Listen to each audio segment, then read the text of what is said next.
पूरे देश के 1 अरब 30 करोड़ लोगों के सामने मैंने तुनलांगवू चिनशी हुआंग की कब्र में लाइव स्ट्रीम शुरू कर दी। लेकिन हैरानी की बात यह थी कि सरकार ने मुझे पकड़ने की बजाय मुझे नेशनल आर्कियोलॉजी टीम का कप्तान बनाने की बात शुरू कर दी। इतना ही नहीं, इंटरनेशनल हेरिटेज ऑर्गेनाइजेशन भी मुझे अपनी टीम में शामिल करने के लिए पूरी ताकत लगा रही। सब लोग बस यही चाहते थे कि मैं जाकर उनके लिए पिरामिड भी उलट पुलट कर दिखा दूं। लेकिन ये सब होने से पहले मैं आर्कियोलॉजी यूनिवर्सिटी का टॉप ग्रेजुएट था। पूरे बैच में सबसे ज्यादा नंबर लाकर पास हुआ था, फिर भी सिर्फ इसीलिए कि मेरे पिता एक साधारण किसान थे। उनका कोई ऊंचा रसूख नहीं था और ना ही उन भ्रष्ट लोगों को रिश्वत देने के लिए पैसे थे। उन्होंने बहाना बना दिया कि मेरे पूर्वजों पर कभी केस दर्ज था और इसी वजह से मेरा नाम लिस्ट से काट दिया। असल में मुझे अच्छी तरह पता था कि मेरी सीट किसी और ने छीन ली थी। गुस्से से भरा हुआ मैं अपनी ब्लैक गोल्ड एंशिएंट ब्लेड उठाकर सीधे चिनशी हुआंग की कब्र में घुस गया। इतना ही नहीं, मैंने पूरे इंटरनेट पर लाइव स्ट्रीम भी चालू कर दी। कुछ ही पलों में मेरी लाइव स्ट्रीम बिजली की तरह फैल गई। कंटेंट इतना नया और अलग था कि कुछ ही देर में लाइव रूम में सैकड़ों लोग आ गए। मैंने इसकी ज्यादा परवाह नहीं की और सीधे चोरों द्वारा बनाई गई सुरंग से नीचे उतरता चला गया। उधर लाइव देखने वाले लोग लगातार कमेंट्स में पूछने लगे कि मैं आखिर किस मकबरे में हूँ, ये क्या है, कोई मजाक चल रहा है क्या। मैंने भी सोचा चलो इसी बहाने थोड़ा इंटरेक्शन बढ़ा लेते हैं। मैंने कहा हाँ, मैं सच में इसी मकबरे के अंदर हूँ। ये देखकर मैंने बिना कुछ छुपाए सबको बता दिया कि मैं इस वक्त चिनकिंग्स टूम के अंदर खड़ा हूँ। बस इतना भेजते ही लाइव स्ट्रीम की पॉपुलैरिटी फिर से आसमान छूने लगी। ऑडियंस कहने लगी कि ये स्क्रिप्ट बहुत नकली लग रही। आखिर चिनशी हुआंग की कब्र तो पूरी दुनिया के लिए एक सबसे मुश्किल पहेली है। देश की सबसे प्रोफेशनल आर्कियोलॉजी टीम भी अब तक उसका सिर्फ 2% हिस्सा ही खोद पाई है। यही वजह थी कि लाइव रूम में मौजूद लोग मेरा मजाक उड़ाने लगे और बोले कि मैं सिर्फ ड्रामा कर रहा हूँ। लेकिन उसी लाइव रूम में एक ऐसा व्यूअर भी था जो अचानक घबरा गया, क्योंकि वो आदमी कोई और नहीं बल्कि चिनशी हुआंग की कब्र की सुरक्षा करने वाला गार्ड था। पहले तो उसे लगा कि इतना घटिया स्क्रिप्ट भी वायरल हो सकता है क्या, लेकिन नहीं, ये कोई स्क्रिप्ट नहीं थी। ये तो 100% रियल क्वीन किंग्स टॉम्ब था। जैसे जैसे वो लाइव स्ट्रीम देखता गया उसे लगने लगा कि कुछ तो गड़बड़ है। फिर अचानक उसकी आंखें पूरी तरह खुल गईं। हे भगवान, ये तो सच में चिनशी हुआंग की कब्र है। उसी पल ओल्ड वू ने तुरंत पूरे पुलिस विभाग को खबर कर दी। जब सबको पता चला कि कोई आदमी चिनशी हुआंग की कब्र में घुसकर लाइव स्ट्रीम कर रहा है तो सबके होश उड़ गए। किसी ने सोचा भी नहीं था कि आजकल के कब्र चोर इतने बेखौफ हो जाएंगे। आज तो एक आदमी गाना गाते हुए लाइव स्ट्रीम चालू करके खुलेआम अंदर घुस गया था। सिर्फ 15 मिनट के अंदर पूरी पुलिस फोर्स उस सुरंग के मुहाने पर पहुंच गई जिसे मैंने खोदा था। उसी समय मेरे कानों में सिस्टम की मिशन कंप्लीट होने की आवाज गूंज उठी। अगले ही पल अनगिनत प्राचीन मार्शल आर्ट्स टेक्निक्स बांट की तरह मेरे दिमाग में भरने लगी और ठीक उसी पल पता नहीं कैसे चिनशी हुआंग की कब्र में चोरी होने की खबर बाहर लीक हो गई। 721 व्यूअर्स जोर जोर से चिल्लाने लगे, हे भगवान, ये बंदा तो कमाल का है। धीरे धीरे पूरे इंटरनेट ने मुझे ग्रेट मास्टर मानना शुरू कर दिया। लेकिन तभी अचानक कई तेज गोलियों की आवाज गूंज उठी। सबने देखा कि कई सिक्योरिटी गार्ड पूरे शरीर पर घाव लिए बुरी तरह घायल हालत में जान बचाकर उसी सुरंग से बाहर भागते हुए निकल रहे थे। लाइव रूम के सभी लोग फिर से दंग रह गए। होस्ट भाई, जल्दी बताओ आखिर हुआ क्या है। अनगिनत नेटिजन्स समझ ही नहीं पा रहे थे कि आखिर चल क्या रहा है। आखिर सब एक ही सुरंग से अंदर गए थे। फिर ये कैसी सिचुएशन थी। होस्ट बिल्कुल सही सलामत था, जबकि पूरी सिक्योरिटी टीम बुरी तरह घायल हो चुकी थी। उन कमेंट्स को पढ़कर मैंने आराम से जवाब दिया, असल में इसमें हैरान होने वाली कोई बात नहीं है। चिनशी हुआंग की कब्र चारों तरफ से वोलोंग माउंटेन से घिरी हुई है, जिसका मकसद बीच में मौजूद ड्रैगन फॉर्च्यून को सील करना था। लेकिन वो सारे ड्रैगन वेंस तो बहुत पहले ही पूरी तरह सड़ चुके हैं। जो सुरंग मैंने खोदी वो सिर्फ एक शॉर्टकट है, जिससे अंदर जाने का सबसे सुरक्षित रास्ता मिलता है। दक्षिण वाला रास्ता सीधे मुख्य महल तक जाता है, लेकिन उसके अंदर 9 पैलेस फॉर्मेशन छिपी हुई है। वो सीधा मौत का रास्ता है। जबकि उत्तर वाला रास्ता देखने में कब्र से काफी दूर लगता है, लेकिन 9 पैलेस फॉर्मेशन के बदलाव के हिसाब से देखा जाए तो वही रास्ता असल में सबसे ज्यादा करीब पड़ता है। किसी ने सोचा भी नहीं था कि एक साधारण रास्ते के अंदर इतनी गहरी रहस्यमयी चाल छिपी होगी। पूरा इंटरनेट फट पड़ा। कमाल है भाई, गजब। उधर जो ग्वांगजी का चेहरा लाइव स्ट्रीम देखते देखते और भी बदसूरत होता जा रहा था। एक कब्र चोर होकर भी इतनी खुली चुनौती देने की हिम्मत, ये तो साफ साफ हमारी बेइज्जती और खुली चुनौती है। गुस्से से पागल होकर जाओ ग्वांगजी जोर से चिल्लाया, सब लोग हमला करने वाला पूरा इक्विपमेंट लेकर उत्तर वाले रास्ते से नीचे उतरो। सभी सुरक्षा कर्मियों ने तुरंत body camera, night vision glasses, हथियार और बाकी पूरा सामान पहन लिया और तेजी से कब्र के अंदर उतर गए। उधर ओल्ड वो स्क्रीन पर नजरें गड़ाए जोर जोर से आदेश देने लगा, हाँ वही रास्ता, वो कब्र चोर इसी रास्ते से गया है। जो गुआंगजी ने गहरी सांस ली और दांत भींचते हुए कहा, फौरन सभी मीडिया प्लेटफॉर्म से संपर्क करो, हम भी अभी लाइव स्ट्रीम शुरू करते हैं। ये कब्र चोर हद से ज्यादा घमंडी हो गया है, इसे सिर्फ लाइव ब्रॉडकास्ट पर ही पकड़ना होगा, तभी बाहर घूम रहे बाकी कब्र चोरों को भी सबक मिलेगा। कहते ही उन्होंने तुरंत काम शुरू कर दिया। सरकारी तरफ से ऑफिशियल लाइव स्ट्रीम भी चालू कर दी गई। अब दोनों लाइव स्ट्रीम्स एक साथ चलने लगे। उसी पल मेरे लाइव रूम की पॉपुलैरिटी जोरदार तरीके से फट पड़ी। सिर्फ 10 मिनट के अंदर ऑनलाइन व्यूअर्स की संख्या 2000 पार कर गई और वो लगातार बढ़ती ही जा रही थी। इसी दौरान जब मैं मिट्टी के सैनिकों वाले इलाके को पार करके आगे बढ़ा तो मेरी आंखों के सामने नीली ईंटों से बना एक रास्ता दिखाई दिया। मैं तुरंत रुक गया। मेरे दिल में अचानक सतर्कता बढ़ गई। 2 बार स्ट्रेंथ एनहेंसमेंट मिलने के बाद मेरी सुनने की क्षमता आम इंसानों से कहीं ज्यादा तेज हो चुकी थी और ठीक उसी समय मुझे किसी के सांस लेने की आवाज सुनाई दी। मैंने तुरंत चारों तरफ नजर दौड़ाई। यहाँ सिर्फ समतल जमीन और सीधी दीवारें थीं, लेकिन जब मैंने गंभीर चेहरा बनाकर ऊपर कब्र की छत की तरफ देखा तब समझ आया कि वो सांसों की आवाज ऊपर से आ रही थी। मैंने उंगलियों पर हिसाब लगाना शुरू किया। मेरे रोंगटे खड़े हो गए। आखिरकार मुझे इस जगह का पूरा लेआउट समझ आ गया। ये पूरी जगह यिन एनर्जी इकट्ठा होने वाली भूमि थी, लेकिन साफ बात थी कि कुछ समय पहले तक यहाँ बिल्कुल भी खतरा नहीं था। फिर भी इस वक्त यहाँ जानलेवा खतरा छिपा हुआ था। वो चीज शायद कोई जीवित प्राणी थी। मैंने अभी अभी निकले हुए हेक्साग्राम को फिर से देखा। कान और ड्यूए मिलकर कुल हेक्साग्राम बना रहे थे। अगर मैं थोड़ा और अंदर बढ़ा तो सीधे उसी हेक्साग्राम के केंद्र में पहुंच जाऊंगा। मेरी ताकत के हिसाब से मैं एक बार जान जोखिम में डाल सकता था, लेकिन आखिर मैं कोई लापरवाह घूमने वाला इंसान नहीं था। अगर इस वक्त पीछे हटता तो हालात और भी ज्यादा खराब हो जाते। न सिर्फ पुलिस मुझे पकड़ लेती, बल्कि मैं ये भी साबित नहीं कर पाता कि ये जगह आखिर कितनी रहस्यमयी और खतरनाक है। थोड़ी देर सोचने के बाद मैंने दांत भींच ली। जो होगा देखा जाएगा, जान की बाजी लगा देता। पूरे रास्ते मैं लगातार क्यूमन फॉर्मेशन का हिसाब लगाता हुआ आगे बढ़ता रहा। मैं पूरी कोशिश कर रहा था कि पीछे मौजूद उस खतरनाक चीज को जरा भी नाराज न करूं। भाई, आपका चेहरा अचानक इतना टेंशन वाला क्यों हो गया? वैसे भी मैं मुख्य दरवाजे से अंदर नहीं आया था, इसलिए आगे बढ़ने के साथ खतरा सिर्फ बढ़ने वाला था, कम नहीं। मेरा तनाव भरा चेहरा देखकर नेटिजन्स पूरी तरह कंफ्यूज हो गए। जब मुझे यकीन हो गया कि फिलहाल सब सुरक्षित है, तब मैंने आराम से समझाया जो रास्ता मैंने चुना है वो सिर्फ शाही मकबरे के अंदर जल्दी पहुंचने के लिए, लेकिन जिस जगह से मैं अभी गुजरा हूं वहां सांस लेने की आवाज आ रही थी। सांसों की आवाज? मुझे तो कुछ भी सुनाई नहीं दिया। उसी समय डायरेक्टर का आदेश ईयरपीस में सुनाई दिया। सभी टीम मेंबर तुरंत हाई अलर्ट पर फैल गए। उन्होंने अपनी हाई पावर फ्लैशलाइट से कई बार चारों तरफ रोशनी मारी, लेकिन उन्हें कुछ भी नहीं मिला। बहुत डरावना है। रिपोर्ट, यहाँ कोई खतरा नहीं है। वो कब्र चोर हमें बेवकूफ बना रहा है। पक्का वो सिर्फ समय बर्बाद करवा रहा है। पीछा जारी रखो। बाहर मकबरे के पास खड़ा जो गुआंगजी ये सुनते ही गुस्से से लाल हो गया। वो जोर से चिल्लाया, सावधान रहना। मैंने बस हल्का सा हूं कहा और फिर आगे बढ़ गया। उधर जो लोग लगातार मेरी लाइव स्ट्रीम देख रहे थे, ओल्डवू ने मेरी कही हुई हर बात ज्यों की त्यों झाओ गुआंगजी तक पहुंचा दी। जो गुआंगजी पूरी तरह चुप हो गया। उसका चेहरा ऐसा तपने लगा जैसे किसी ने उसके गालों पर लगातार दर्जनों थप्पड़ मार दिए हों। इतनी बड़ी एलीट सिक्योरिटी टीम और फिर भी एक कब्र चोर से कम निकली। इतना ही नहीं, उन्हें अपनी जान बचाने के लिए भी उसी कब्र चोर की चेतावनी पर भरोसा करना पड़ा। मैं तो डायरेक्टर हूं, मैं न्याय का प्रतिनिधि हूं। क्या मुझे सच में एक कब्र चोर के सामने सिर झुकाना पड़ेगा? उसने अपना गुस्सा अंदर ही दबा लिया। उसकी आंखें खून जैसी लाल हो गईं। फिर उसने आदेश दिया, उस राक्षस को ग्रेनेड से खत्म कर दो। जोरदार धमाका हुआ। सभी टीम मेंबर ने तुरंत ग्रेनेड्स फेंक दी। आखिरकार वो राक्षस टुकड़े टुकड़े होकर उड़ गया। अब उसमें किसी को नुकसान पहुंचाने की ताकत नहीं बची थी। जो गुआंगे ने गहरी सांस ली। उसकी आंखों में खून की नसें साफ दिखाई दे रही थी। वो भारी आवाज में गुर्राया, बस उसका पीछा करते रहो, सप्लाई टीम अब भी पहुंच रही है। टीम के सभी लोग अनुभवी थे। उन्हें खतरे से बिल्कुल डर नहीं लगता था। आदेश मिलते ही वो तुरंत मेरा पीछा करने निकल पड़े।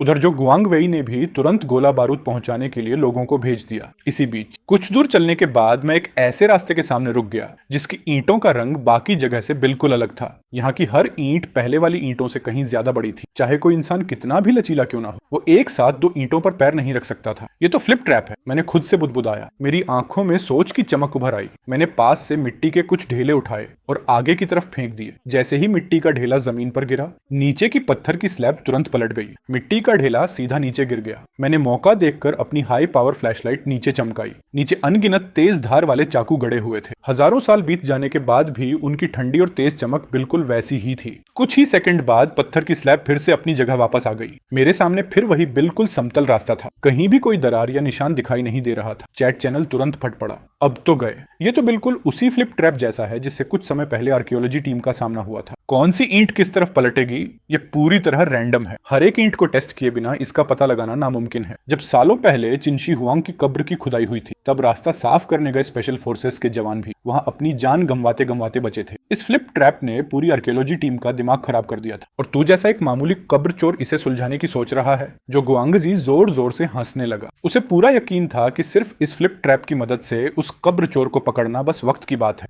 इतनी बड़ी मुश्किल अचानक आसानी से हल होती दिख रही। ऐसे में जो गुआंगजी खुश क्यों ना होता। टीम के लोग भी अब पहुंचने ही वाले थे। इस बार चाहे उस कब्र चोर के पंख ही क्यों ना निकल आए, वो बचकर नहीं भाग पाएगा। नेटिजन्स अफसोस जताने लगे। लेकिन ठीक उसी वक्त मेरी पॉपुलैरिटी 5000 तक पहुंच गई। बधाई हो, आपको डेंजर सेंस टैलेंट प्राप्त हुआ है। सिस्टम की मशीन जैसी आवाज मेरे दिमाग में गूंज उठी। मेरी आंखें तुरंत चमक उठी। मैं आगे पीछे 2 चक्कर चला। कुछ आसान से टेस्ट करने के बाद मैं सीधे सामने वाली ईंटों की तरफ बढ़ा और बिना झिझक उन पर कदम रख दिया। मेरी इस हरकत ने सबको एकदम स्तब्ध कर दी। पूरा लाइव चैट फट पड़ा। क्या ये सिर्फ किस्मत है? लेकिन जब मैंने लगातार कई कदम बिल्कुल चट्टान की तरह मजबूती से रखे तो किसी के पास शांत रहने की वजह नहीं बची। मैं धीरे धीरे वहीं पहुंच गया जहां थोड़ी देर पहले मैंने मिट्टी का ढेला फेंका था, लेकिन जमीन बिल्कुल पहाड़ की तरह स्थिर रही। ये बात पूरी तरह अविश्वसनीय थी। जिस खतरनाक गलियारे ने पूरी आर्कियोलॉजी वर्ल्ड को रोक दिया था, उसी में मैं ऐसे चल रहा था जैसे वहां कोई जाल ही ना हो। देखो, हर कदम पर ये ठीक ईंट के बीचों बीच पैर रख रहा है। ऐसा लग रहा है जैसे कोई बैलेंस बीम पर चल रहा हो। ये स्किल जरूर पहले से प्रैक्टिस की हुई है। जाहो गुआंगजी का पूरा शरीर कांपने लगा।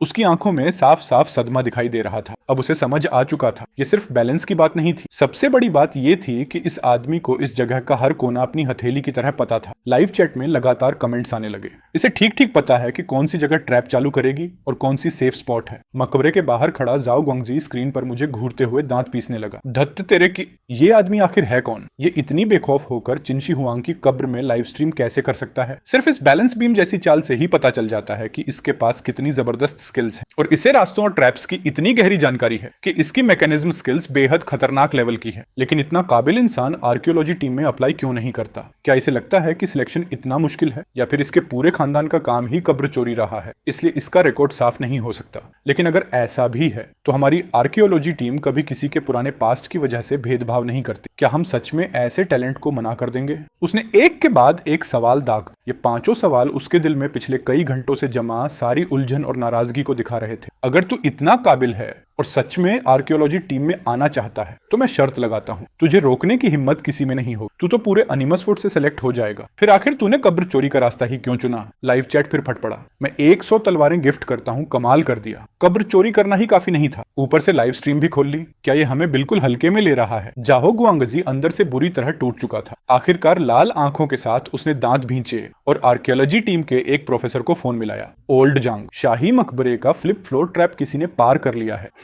उसी समय प्रोफेसर झांग आराम से सो रहे थे। वो अच्छी नींद लेने ही वाले थे कि तभी अपने पुराने दोस्त की आवाज फोन पर सुनाई दी। उन्होंने उनींदी आवाज में बस हूं कहा, लेकिन अगले ही पल वो पूरी तरह उछलकर बैठ गए। क्या कहा? चिनशी हुआंग की कब्र वाला फ्लिप ट्रैप पार कर लिया गया। वो उन प्रोफेसरों में से एक थे जिन्होंने सालों पहले चिनशी हुआंग की कब्र की खुदाई में हिस्सा लिया था, इसलिए उस रास्ते का खतरा वो किसी से ज्यादा अच्छी तरह जानते थे। पूरे शरीर में जोरदार झटका दौड़ गया। वो खुद भी लगभग वहीं जान गंवा चुके थे। पूरी आर्कियोलॉजी टीम ने लगातार 3 महीने मेहनत की थी, लेकिन आखिर में उन्हें हार माननी पड़ी थी। उन्होंने कभी नहीं सोचा था कि दुनिया में कोई उस रास्ते को पार कर पाएगा, और आज सुनने को मिला कि कोई इंसान आराम से उसे पार कर गया। वो आदमी कहाँ है? जल्दी वहीं मेरा इंतजार करना। कोई जल्दबाजी मत करना, किसी भी हालत में उसे भागने मत देना। मैं अभी आता हूँ। फोन के दूसरी तरफ प्रोफेसर जंग इतने एक्साइटेड हो गए कि ठीक से बोल भी नहीं पा रहे थे। फ्लिप ट्रैप सच में पार कर लिया गया था। इस आदमी की ट्रैप्स को समझने की क्षमता बेहद खतरनाक लेवल की थी। अगर उसे आर्कियोलॉजी टीम में शामिल कर लिया जाए तो भविष्य में किसी भी मकबरे की खोज करना मछली के पानी में लौटने जैसा आसान हो जाएगा। जो गुआंगजी ने राहत की सांस ली। अब जबकि प्रोफेसर जांग खुद उसे आर्कियोलॉजी टीम में शामिल करने का वादा कर चुके थे, तो यही मौका था उसे बाहर निकालने का। उस वक्त उसे एक ही बार में पकड़ लिया जाएगा। इससे बेहतर प्लान हो ही नहीं सकता था। जहां तक प्रोफेसर जांग के उसे छोड़ देने की बात थी, क्या कोई कानून से बड़ा हो सकता है?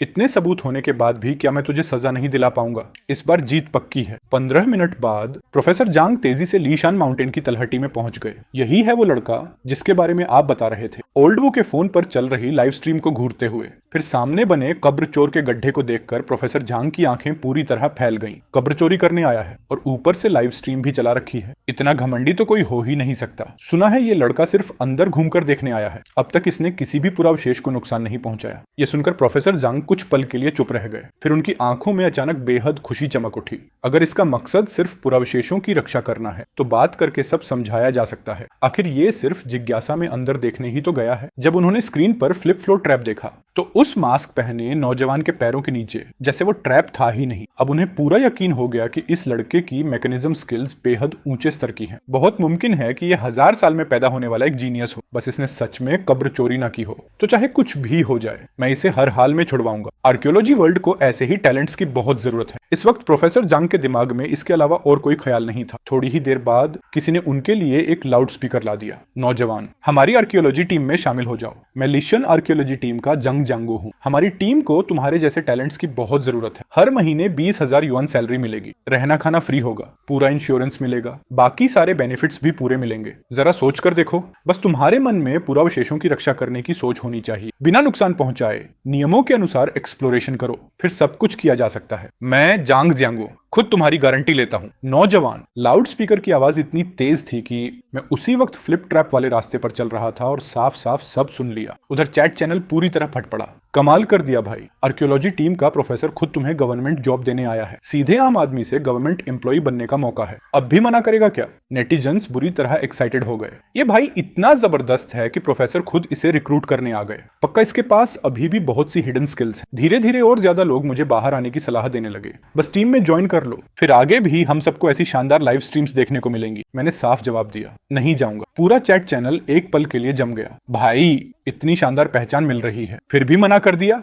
हर महीने 20,000 युआन सैलरी, रहना खाना फ्री। प्रोफेसर खुद सामने आकर बुला रहे हैं, फिर भी इस लड़के ने मना कर दिया। इसे समझ नहीं आ रहा कि अगर जिद करके आगे बढ़ा तो कितनी बड़ी मुसीबत अपने सिर ले आएगा। क्या इसे लगता है कि 2-4 ट्रैप तोड़ना सीख गया तो जो चाहे कर सकता है? चिनशी हुआंग की कब्र खोदने की सजा सीधे जेल है। प्रोफेसर जांग फिर से पूरे दिल से समझाने लगे, नौजवान, पाप का समंदर चाहे कितना भी बड़ा हो, वापस मुड़ जाओ तो किनारा मिल ही जाता है। जिंदगी की सबसे अच्छी मंजिल गवर्नमेंट सर्विस ही होती है। लेकिन मैंने एक शब्द तक नहीं कहा। प्रोफेसर जांग दुख से अपना सीना पीटने लगे। ये लड़का तो सच में जिद्दी गधा है। वो सच में टैलेंट की बहुत कद्र करते थे, लेकिन सामने वाले का रवैया देखकर उनका सिर दर्द से फटने लगा। अगर खुद बाहर आकर हथकड़ी लगवाएगा या फिर पकड़कर घसीट कर निकाला जाएगा, दोनों का अंजाम जमीन आसमान का फर्क होगा। लेकिन प्रोफेसर जांग को क्या पता कि अब भी मैं बाहर आना ही नहीं चाहता था। इस वक्त मेरे पास प्राचीन martial arts, bloodline, danger sense और कब्र खोजने की कुछ बेसिक टेक्निक्स के अलावा कुछ खास था ही नहीं। ये सब आर्कियोलॉजी वर्ल्ड में फेंको तो समुद्र में एक बूंद के बराबर भी नहीं था। मैं अपनी सारी स्किल्स भी उजागर नहीं कर सकता था।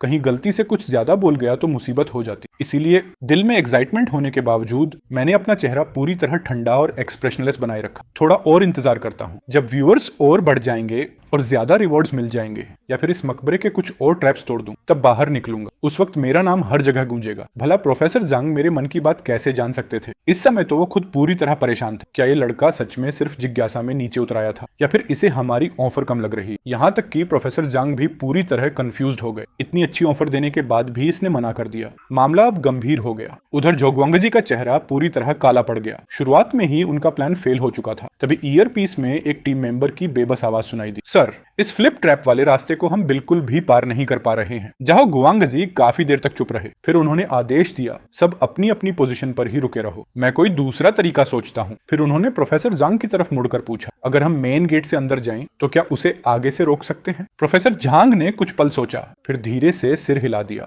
मुझे नहीं पता इस लड़के ने ये गुप्त सुरंग कैसे ढूंढ ली, लेकिन जिस रास्ते से ये गया है वो मेन गेट से बहुत छोटा है और जब तक तुम लोग इस फ्लिप ट्रैप को पार नहीं कर लेते तब तक तुम उसका पीछा नहीं कर पाओगे। उसे पूरे मकबरे का मैप लेआउट अपनी हथेली की तरह याद है, जबकि अंदर के ट्रैप्स ने पूरी आर्कियोलॉजी टीम को बेबस कर रखा है। ये सुनते ही जाओ गुआंगजी पूरी तरह चुप हो गया। इस बार मामला सच में हाथ से निकल चुका था। अगर ये बात और ज्यादा फैल गई तो उसकी कुर्सी भी चली जाएगी। कुछ देर सोचने के बाद उसने जोर से अपने अधीनस्थों को आदेश दिया, हमारी लाइव स्ट्रीम अभी बंद करो और उसकी लाइव स्ट्रीम भी तुरंत डाउन करवा दो। कुछ ही देर बाद एक आदमी हांफता हुआ दौड़ता दौड़ता उनके पास आ पहुंचा। सर, गड़बड़ हो गई। प्लेटफॉर्म वालों का कहना है कि उसका चैनल बंद नहीं किया जा सकता। कोई बहुत ही खतरनाक हैकर उनके पूरे सिस्टम में दखल दे रहा है। जाओ गुआंगजी अच्छी तरह जानता था कि प्लेटफॉर्म की मॉडरेशन टीम कितनी सख्त होती है, फिर भी वो लोग कुछ नहीं कर पा रहे थे। वो एक साथ कई बड़े प्लेटफॉर्म्स पर भी लाइव जा रहा है। सर, हम बिल्कुल समझ नहीं पा रहे कि वो कौन सी ट्रिक इस्तेमाल कर रहा है। अगर थोड़ी देर पहले जो गुआंगजी सिर्फ हैरान था तो अब वो पूरी तरह बेचैन हो चुका था। एक साथ कई प्लेटफॉर्म्स पर लाइव स्ट्रीम और फिर भी उसका कोई ट्रेस नहीं मिल रहा था। ये तो सच में कमाल है। बहुत मुमकिन है कि इसके पीछे कोई बहुत बड़ी ताकत खड़ी हो। अब हमारे पास कोई रास्ता नहीं बचा। जाहो गुआंगजी ने तुरंत फोन निकाला और ऊपर रिपोर्ट कर दी, सर, मामला बहुत बड़ा हो गया है। उधर प्रोफेसर जांग का मुझे समझाने वाला मामला और मेरी कब्र के अंदर की लाइव स्ट्रीम कुछ ही पलों में पूरे इंटरनेट पर वायरल हो गई। ये लड़का तो सच में जमीन के नीचे जाकर भी लाइव स्ट्रीम कर रहा है। जान की बिल्कुल परवाह नहीं। इतना कि आर्कियोलॉजी प्रोफेसर प्रोफेसर खुद बुलाने आए, फिर भी उसने मना कर दिया। हद से ज्यादा घमंडी है। इतिहास में ऐसा पहला इंसान होगा। पूरा इंटरनेट हिल गया। हालांकि उस वक्त आधी रात हो चुकी थी, फिर भी मेरे लाइव स्ट्रीम रूम की पॉपुलैरिटी पागलों की तरह बढ़ती जा रही थी। कुछ ही देर में 10,000 व्यूअर्स का आंकड़ा पार हो गया। होस्ट की पॉपुलैरिटी 10,000 पार कर चुकी है। स्टेज रिवॉर्ड दिया जा रहा है। बधाई हो, आपको बेसिक गू कंट्रोल टेक्निक प्राप्त हुई। अब आप गू इंसेक्ट्स को कंट्रोल करने की बेसिक स्किल और उनसे जुड़ी सारी बेसिक नॉलेज में मास्टर हो गए हैं। सिस्टम की आवाज फिर मेरे दिमाग में गूंज उठी। मैंने तुरंत वो सारी जानकारी अपने अंदर संभाली। मेरे दिल का एक्साइटमेंट और भी बढ़ गया। मैंने तुरंत सिस्टम शॉप खोली, वहां से एक गू फ्लूट खरीदी और उसे अपने स्टोरेज स्पेस में रख दिया। उधर जो गुआंगजी के फोन के दूसरी तरफ से एक भारी आवाज सुनाई दी, सारे लोगों को वापस बुला लो,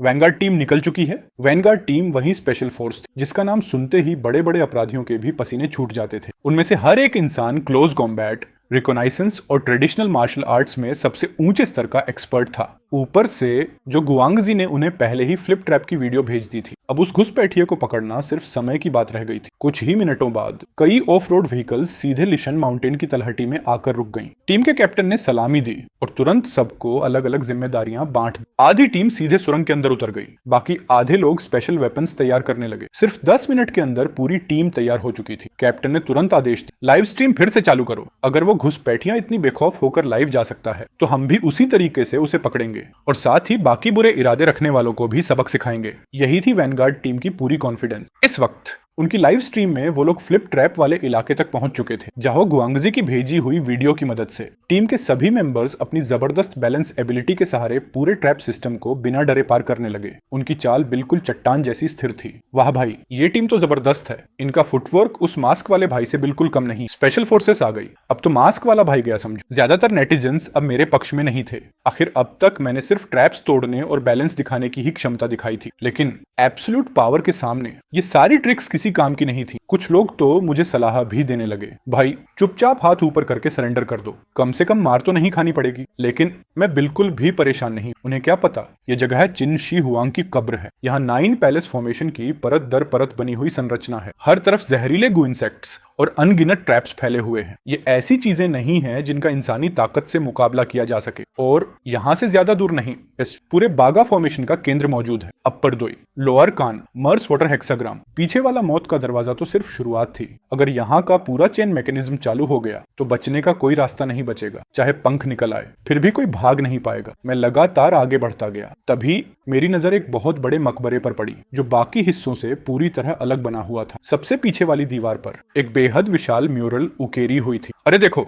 आर्कियोलॉजी टीम ने इतनी खोजबीन की, फिर भी उन्हें ये नहीं मिली और मास्क वाला भाई सीधे इस म्यूरल तक पहुंच गया। आखिर इसमें बना क्या है? मैंने अपनी हाई पावर फ्लैशलाइट सीधी उस म्यूरल पर डाली। पूरी म्यूरल 2 साफ हिस्सों में बंटी हुई थी। एक तरफ घने पहाड़ों में रहने वाले तरह तरह के पक्षी और जंगली जानवर बने हुए थे। दूसरी तरफ हड्डियों का पहाड़ लगा हुआ था, मानो धरती पर बना कोई असली नर्क हो। ठीक बीचों बीच एक आसमान छूता हुआ पहाड़ बना हुआ था। उसकी चोटी पर ढीले ढाले शाही वस्त्र पहने एक परछाई पीछे मुड़कर नीचे घूर रही थी। हम दोनों की नजरें एक दूसरे से मिली। ऐसा लग रहा था जैसे उस चित्र में बना इंसान भी इसी वक्त मुझे घूर रहा हो। क्या वो किन शी हुआंग है? इस चित्र का मतलब आखिर क्या है? क्या उन्होंने पहले ही अंदाजा लगा लिया था कि आज कोई यहाँ आएगा? मैं खुद से बड़बड़ाया। पता नहीं क्यों अचानक मेरे दिल में एक अजीब सा एहसास उठने लगा। ऐसा लग रहा था जैसे चित्र में बना वो इंसान मुझे समझा रहा हो, अब और अंदर मत जाना। उस पल उस चित्र को देखते हुए अचानक मुझे एक अजीब सा पूर्वाभास हुआ। अगर मैंने एक कदम और आगे बढ़ाया तो शायद वापस लौटने का कोई रास्ता नहीं बचेगा। इस सोच ने मुझे थोड़ा हिचका दिया, लेकिन तभी पीछे वाले गलियारे से अचानक तेज भागते कदमों और चिल्लाने की आवाजें आने लगी। वो कमीना आगे है, उसे भागने मत देना। सब लोग आगे बढ़ो, पकड़ लो उसे। पीछे वाली सुरंग से 7-8 आदमी तेजी से मेरी तरफ दौड़ पड़े। मेरा दिल एक पल के लिए धड़कना भूल गया। मैंने तुरंत धीमी आवाज में चिल्लाकर कहा, यहाँ मैकेनिज्म ट्रैप है, कोई भी जल्दबाजी मत करना। लेकिन भला वो मेरी बात क्यों सुनते? सब सीधे मेरी तरफ दौड़ते रहे। अगले ही पल धड़म, किसी का पैर फर्श की एक ईंट पर धंस गया। पूरी कब्र जोर जोर से कांपने लगी। चारों तरफ से मिट्टी और पत्थर गिरने लगे। फिर मैकेनिज्म के गियर्स घूमने की आवाज गूंजी। दीवारों की कई पत्थर की स्लैब टूटकर नीचे गिरी और उनके पीछे दर्जनों बड़े बड़े छेद दिखाई देने लगे। उसके बाद अंदर से अजीब सी सरसराहट सुनाई देने लगी। मैंने तुरंत पहचान लिया। मुझे पहले से पता था, कीड़े आ गए। लाइव स्ट्रीम चैट तुरंत फट पड़ा। ट्रैप एक्टिवेट हो गया। पिछली बार इन्हीं कीड़ों ने 2 प्रोफेसर्स को काट काट कर मार डाला था। गए काम से। इस बार सच में खत्म। उन बड़े बड़े छेदों से अनगिनत छोटे छोटे काले साए बाहर निकलने लगे। कुछ ही सेकंड में उन्होंने उन लोगों को चारों तरफ से घेर लिया। स्क्रीन के सामने बैठे लोग जोर जोर से चिल्लाने लगे, ये तो इंसानों का मांस खाने वाले कीड़े हैं, 30 सेकंड भी नहीं लगते और ये सिर्फ हड्डियां छोड़ते हैं। उधर मकबरे के बाहर जो गुआंगजी घबराहट से पसीने पसीने हो गया। उसने तुरंत वॉक टॉक में चिल्लाकर कहा, अगर हालात खराब हों तो तुरंत पीछे हट जाना, जान मत जोखिम में डालना। वैनगार्ड टीम के कैप्टन का चेहरा उतर गया। उसने दांत भींचकर आदेश दिया, फ्लेम थ्रोअर्स तैयार करो। टीम के सभी मेंबर्स ने तुरंत अपना इक्विपमेंट निकाल लिया। जलती हुई आग सीधे उन कीड़ों की तरफ छोड़ी गई। फिलहाल दोनों तरफ बराबरी की स्थिति बन गई, लेकिन तभी लाइव स्ट्रीम चैट फिर से फट पड़ा। अरे ये सारे कीड़े उस मास्क वाले भाई के पास क्यों नहीं जा रहे? ये तो उसके चारों तरफ घूमकर निकल रहे हैं। मैंने नीचे झुककर देखा, सच में बिल्कुल ऐसा ही था। मेरे चारों तरफ लगभग 3 मीटर रेडियस तक एक भी कीड़ा आने की हिम्मत नहीं कर रहा था। अगर कोई गलती से अंदर आ भी जाता तो तुरंत तड़पने लगता, उसके मुंह से झाग निकलने लगते और कुछ ही पलों में वो अकड़ कर मर जाता। इस वक्त मेरे चारों तरफ ऐसा लग रहा था जैसे कोई वैक्यूम जोन बना हुआ हो। सब लोग पूरी तरह हैरान रह गए। वैनगार्ड टीम के मेंबर्स की आंखें फटी की फटी रह गई। ये लड़का आखिर कौन सी टेक्निक इस्तेमाल कर रहा है? मकबरे के बाहर जो गुआंगजी और प्रोफेसर जांग दोनों सदमे में चुप खड़े थे। प्रोफेसर जांग बड़बड़ाने लगे, ये कैसे हो सकता है? सालों पहले हमारी आर्कियोलॉजी टीम ने हर तरीका आजमा लिया था, लेकिन ये कीड़े किसी भी चीज से नहीं डरते थे। फिर ये एक इंसान से कैसे डर सकते हैं? नहीं, ये डर नहीं है। ऐसा लग रहा है जैसे किसी ब्लड लाइन सप्रेशन के कारण दब गए हों, जैसे कोई जानवर किसी हेवनली ऑरा को देखकर कांप उठता है। आखिर ये हो क्या रहा है? प्रोफेसर झांग पूरी तरह उलझ चुके थे। आखिर उन्होंने खुद चिंशी हुआंग की कब्र की खुदाई में हिस्सा लिया था, इसलिए वो इन कीड़ों की असली दहशत किसी से ज्यादा जानते थे। फ्लेम थ्रोअर्स सिर्फ कुछ देर के लिए इन्हें रोक सकते थे। उन्हें मौत का कोई डर नहीं था। ये पैदा ही इंसानी मांस की भयानक भूख लेकर हुए थे। दुनिया में ऐसी कोई चीज नहीं थी जिससे ये डरे, लेकिन उनकी आंखों के सामने जो हो रहा था उसने उनकी पूरी समझ ही पलट कर रख दी। उधर जाओ गुआंगजी भी पूरी तरह कंफ्यूज था। तभी कमेंट सेक्शन में किसी ने देखा कि मैंने अपनी 2 उंगलियां जोड़कर एक हैंड सील बना लिया है। अरे मास्क वाला भाई क्या कर रहा है? क्या वो कोई टेक्निक इस्तेमाल करने वाला है? कहीं वो उन लोगों की मदद करके सारे कीड़े खत्म तो नहीं कर देगा? इतना भी भोला मत बनो। अगर कीड़े खत्म कर दिए तो फिर सीधा आर्कियोलॉजी टीम उसे पकड़ लेगी। उसके बाद वो भागेगा कैसे? चारों तरफ तो सिर्फ दीवारें हैं और शाही मकबरे की दीवारें इतनी मोटी हैं कि आधा दिन खोदने पर भी उनमें छेद नहीं किया जा सकता। प्रोफेसर झांग भी धीरे से बोले, ओल्ड जाओ, क्या वो लड़का बचकर निकल पाएगा? जो गुआंगजी ने पूरे यकीन के साथ जवाब दिया, बिल्कुल नहीं। बस जैसे ही ये कीड़ों का झुंड हटेगा वैनगार्ड टीम उसे तुरंत पकड़ लेगी, जब तक उस कमीने की किस्मत बहुत ज्यादा अच्छी ना हो, वरना अभी की हालत में वो बिल्कुल कसाई के तख्ते पर पड़ी मछली जैसा है। और किस्मत आखिर कर भी क्या लेगी? लेकिन ठीक उसी वक्त पूरी कब्र की सुरंग अचानक जोर जोर से कांपने लगी। जिस दीवार पर विशाल म्यूरल बनी हुई थी वो भी अजीब तरीके से थरथराने लगी। जैसे ही दीवार हिली, लाइव स्ट्रीम चैट तुरंत फट पड़ा।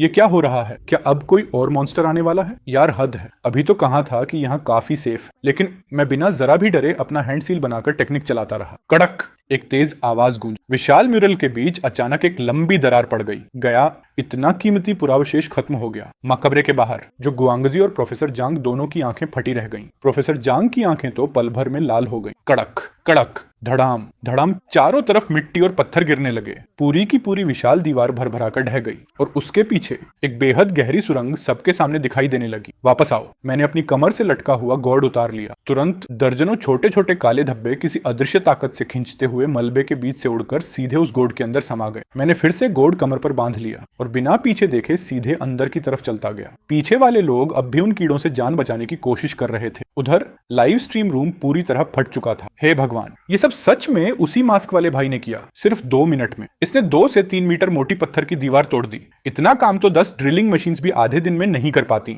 आखिर वो काले कीड़े थे क्या? क्या ये सच में गु टेक्निक थी? ये तो पक्का मियाओजियांग गु टेक्निक है। जाहो गुआंगजी की आंखें पूरी तरह लाल हो गईं। उसके चेहरे पर सिर्फ अविश्वास था। आखिर कैसे? ऐसे कौन से कीड़े होते हैं जो पत्थर तक चबा डालें? ये तो साइंस के बिल्कुल खिलाफ है। उधर प्रोफेसर झांग जमीन पर बिखरे हुए टूटे पत्थरों को देखकर ऐसे दुखी थे जैसे उनका सब कुछ लुट गया हो। पुरावशेष, हे भगवान, ये सब कितने कीमती पुरावशेष थे। ओल्ड जाओ, किसी भी कीमत पर उस लड़के को पकड़ना। उससे उसकी गलती की भरपाई करवानी होगी। उसे और भी ज्यादा पुरावशेष निकालकर हमारे पास लाने होंगे। मैंने स्क्रीन पर भरे हुए सवालों को देखा, फिर आराम से कहा, मैं एक गू मास्टर हूँ। अभी जो इस्तेमाल किया था वो हार्ट पियर्सिंग गू था। ये मियाओजियांग की एक खास वेरिएंट है। ये पहाड़ तोड़ सकती है और पत्थर भी चीर सकती है। जहां तक उन कीड़ों के मुझसे डरने की बात है, उसकी वजह सिर्फ ये है कि मेरे शरीर पर गू इंसेक्ट्स की गंध बहुत ज्यादा है। मैंने जानबूझकर अपनी ब्लड लाइन वाली बात छिपा ली। ऐसे राज जितने कम लोगों को पता हो उतना ही अच्छा होता है। हे भगवान, ये तो सच में गू मास्टर है। मियाओजियांग का गू मास्टर यहाँ कब्र चोरी करने आया है। पूरा कमेंट सेक्शन पागल हो गया। लोगों के बीच बहुत पहले से से ये कहानी मशहूर थी कि मियाओजियांग के गू मास्टर्स जहरीले कीड़ों को काबू कर सकते हैं। वो खतरनाक पहाड़ों और जंगलों में ऐसे चलते हैं जैसे हवा में तैर रहे हों। सबको लगता था कि ये सिर्फ बढ़ा चढ़ाकर कही गई कहानियां हैं, लेकिन आज सबकी आंखों के सामने वो लेजेंडरी गू मास्टर सच में मौजूद थे। सिर्फ इतना सा एक काला कीड़ा और उसकी ताकत इतनी भयानक। तो फिर दुनिया के बाकी अजीबोगरीब गू इंसेक्ट्स अगर मेरे हाथ में हो तो उनकी ताकत आखिर कितनी होगी? और मैं वही लेजेंडरी गू मास्टर था। ऐसे में लोग हैरान और एक्साइटेड क्यों ना होते? कमाल, ये तो पूरी तरह इनविंसिबल है। किसी ने मुझसे ये तक नहीं पूछा कि मैं मियाओजियांग से हूं या नहीं, क्योंकि वो जगह शुरू से ही रहस्यमयी और डरावनी मानी जाती है और लोगों का मानना था कि सिर्फ वहीं गू मास्टर्स पैदा होते हैं। मैंने भी इसे नकारने की कोशिश नहीं की। वैसे भी मेरे तीसरे मामा मियाओजियांग के ही रहने वाले थे। मेरे पूर्वज भी वहीं से आए थे। जब मैं छोटा था तो अंकल वो घर पर मुझे तरह तरह के अजीब कीड़े पकड़कर खेलने के लिए दे देते थे। पहले मुझे लगता था कि उन्हें सिर्फ बायोलॉजी का शौक है। मैंने कभी नहीं माना था कि दुनिया में सचमुच गू टेक्निक जैसी कोई चीज होती है। लेकिन जब सिस्टम ने मुझे गू मास्टर का पूरा ज्ञान दिया तभी मुझे यकीन हुआ, और उस म्यूराल पर बनी चेतावनी ने मेरे यकीन को और भी मजबूत कर दिया। चिनशी हुआंग की कब्र के अंदर ऐसा रहस्य छिपा है जिसका इतिहास में कभी कोई रिकॉर्ड नहीं मिला। इतने विशाल एकीकृत साम्राज्य के पीछे आखिर चिनशी हुआंग क्या छिपा रहे थे? उसका जवाब शायद सिर्फ उनकी असली समाधि में ही मिलेगा। मैं लगातार और अंदर बढ़ता गया। तभी सिस्टम की आवाज फिर सुनाई दी। मर्क्यूरी पॉइजन डिटेक्ट हुआ। होस्ट को पॉइजन इफेक्ट +1। मैं चौंक गया। अभी तो मैं मर्क्यूरी रिवर से काफी दूर हूँ, फिर भी जहर इतना घना है। मैं अब भी प्रोटेक्टिव सूट खरीदने ही वाला था कि सिस्टम फिर बोल उठा, आपकी ब्लड लाइन रेजिस्टेंस शुरू हो गई है। Resistance failed. Poison +1। Blood line absorption शुरू। Absorption successful. Mercury poison resistance +1। मेरी सांसें अचानक तेज हो गई। मुझे तो लगा था कि जियोलीवू क्लैन ब्लड लाइन का 100 पॉइजन्स इम्यूनिटी वाला गुण सिर्फ कहने की बात है, लेकिन ये तो सच में असली निकला। बस कुछ तरह के जहर निगलने भर से धीरे धीरे हर जहर के खिलाफ रेजिस्टेंस बनने लगता है। ये तो एंशिएंट गॉड ब्लड लाइन अभी सिर्फ शुरुआती स्टेज में ही है, फिर भी इतनी जबरदस्त। सिर्फ थोड़ी ही देर में मुझे बेसिक मर्करी पॉइजन से इम्यूनिटी मिल गई। मैंने अपने शरीर को ध्यान से महसूस किया। बस इतना लगा कि मेरी नसों में बहता खून थोड़ा भारी हो गया है। इसके अलावा कोई भी गड़बड़ी नहीं थी। मैंने सोचा, आगे चलकर मुझे वैसे भी आर्कियोलॉजी टीम में शामिल होना, तो पीछे मेरा पीछा कर रहे लोग बेहतर होगा कि यहीं मरे नहीं। ये सोचकर मैंने सिस्टम शॉप से एक साधारण डैगर निकाला, फिर जमीन पर बड़े बड़े अक्षरों में जल्दी से लिख दिया, यहाँ मर्क्यूरी का घातक जहर है, खतरा, अंदर आना मना है। लिखने के बाद मैंने डैगर वापस रख दिया और आराम से अंदर की तरफ चलता गया। चैट में लोग पागल हो गए। भाई कमाल है, कहीं मास्क वाला भाई जानबूझकर स्पेशल फोर्सेस को गुमराह तो नहीं कर रहा? ऐसा ही लग रहा है। भला कोई इतनी खतरनाक मर्क्यूरी पॉइजन की परवाह किए बिना अंदर कैसे जा सकता है? वाह, ये तो बिल्ली के सामने चूहे वाला खेल हो गया। अब मजा आएगा। मैं वहां से निकले ज्यादा देर भी नहीं हुई थी कि वैनगार्ड टीम के मेंबर्स थोड़ी बिखरी हालत में मेरा पीछा करते हुए वहां पहुंच गए। ये कमीना बड़ा अजीब है। भाइयों देखो, यहाँ कुछ लिखा हुआ है। टीम के लोगों ने वार्निंग देखते ही आवाज लगाई। उनमें से एक का चेहरा उतर गया। क्या सच में यहाँ मर्क्यूरी का घातक जहर है? अगर ये शरीर में ज्यादा चला गया तो भगवान भी नहीं बचा पाएंगे। वैनगार्ड टीम के कैप्टन ने तुरंत अपना हेडसेट पकड़ा और जल्दी से बोला, सर जाओ, सर जाओ। क्या मेरी आवाज साफ आ रही है? उधर से जाओ ग्वांगजी ने तुरंत जवाब दिया। उस कब्र चोर का क्या हुआ? कैप्टन बोला। जो गुआंगजी ने बिना झिझक कहा, वो कब्र चोर तुम लोगों को बेवकूफ बना रहा है। उसने खुद कोई प्रोटेक्टिव सूट नहीं पहना, फिर भी अंदर चला गया। बहुत मुमकिन है कि वो फंस चुका हो और सिर्फ टाइम पास करने के लिए ये सब कर रहा हो। ये सुनते ही कैप्टन ने तुरंत आदेश दिया, जब वो कब्र चोर बिना प्रोटेक्टिव सूट के अंदर जा सकता है तो हमें भी डरने की जरूरत नहीं।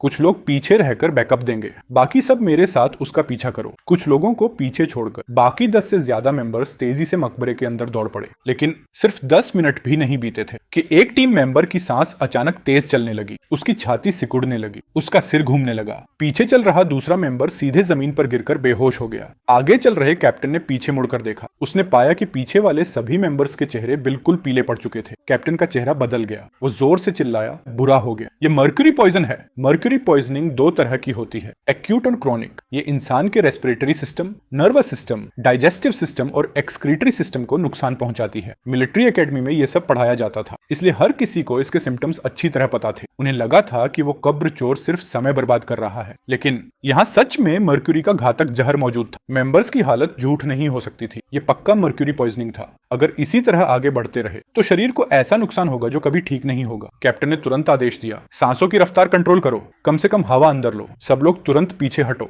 टीम मेंबर्स एक दूसरे का सहारा देकर जल्दी जल्दी वापस उसी रास्ते की तरफ लौटने लगे। उधर लीपिंग को पहले से शक था कि कब्र चोर कहीं ट्रैप ना बिछा दे, इसलिए उसने कुछ लोगों को पीछे छोड़ रखा था। जैसे ही उसे खबर मिली, वो सांस रोककर अंदर रेस्क्यू के लिए दौड़ पड़ा। लाइव स्ट्रीम देख रहे नेटिजन्स पूरी तरह शॉक में थे। पूरी एलिट टीम तो खत्म हो गई, लेकिन मास्क वाले भाई को कुछ भी नहीं हुआ। क्या उसकी बॉडी अलग है। यहाँ तक कि वैनगार्ड टीम भी मरकरी पॉइजन नहीं झेल पाई और ये भाई आराम से घूम रहा है। आखिर इसकी बॉडी कैसी है? मकबरे के बाहर जो गुआंगजी का चेहरा पूरी तरह काला पड़ चुका था। धत्त तेरे की, या आखिर हो क्या रहा है? उसे यकीन ही नहीं हो रहा था कि उस कब्र चोर की बॉडी वैनगार्ड टीम से भी ज्यादा मजबूत हो सकती है। आखिर एक ही दूरी पर खड़े होने के बावजूद टीम मेंबर्स मरकरी पॉइजन नहीं झेल पाए, लेकिन उस कब्र चोर को कुछ भी नहीं हुआ। एक मामूली कब्र चोर इतना मुश्किल कैसे हो सकता है? जो गुआंगजी ने तुरंत आदेश दिया, प्रोटेक्टिव सूट्स और ऑक्सीजन सिलेंडर्स लेकर अंदर जाओ। पास खड़े प्रोफेसर जंग ने पहले मुझे आराम से चलते देखा, फिर मर्क्यूरी पॉइजन से तड़पते हुए वैनगार्ड टीम के मेंबर्स को देखा और वो पूरी तरह गहरी सोच में डूब गए।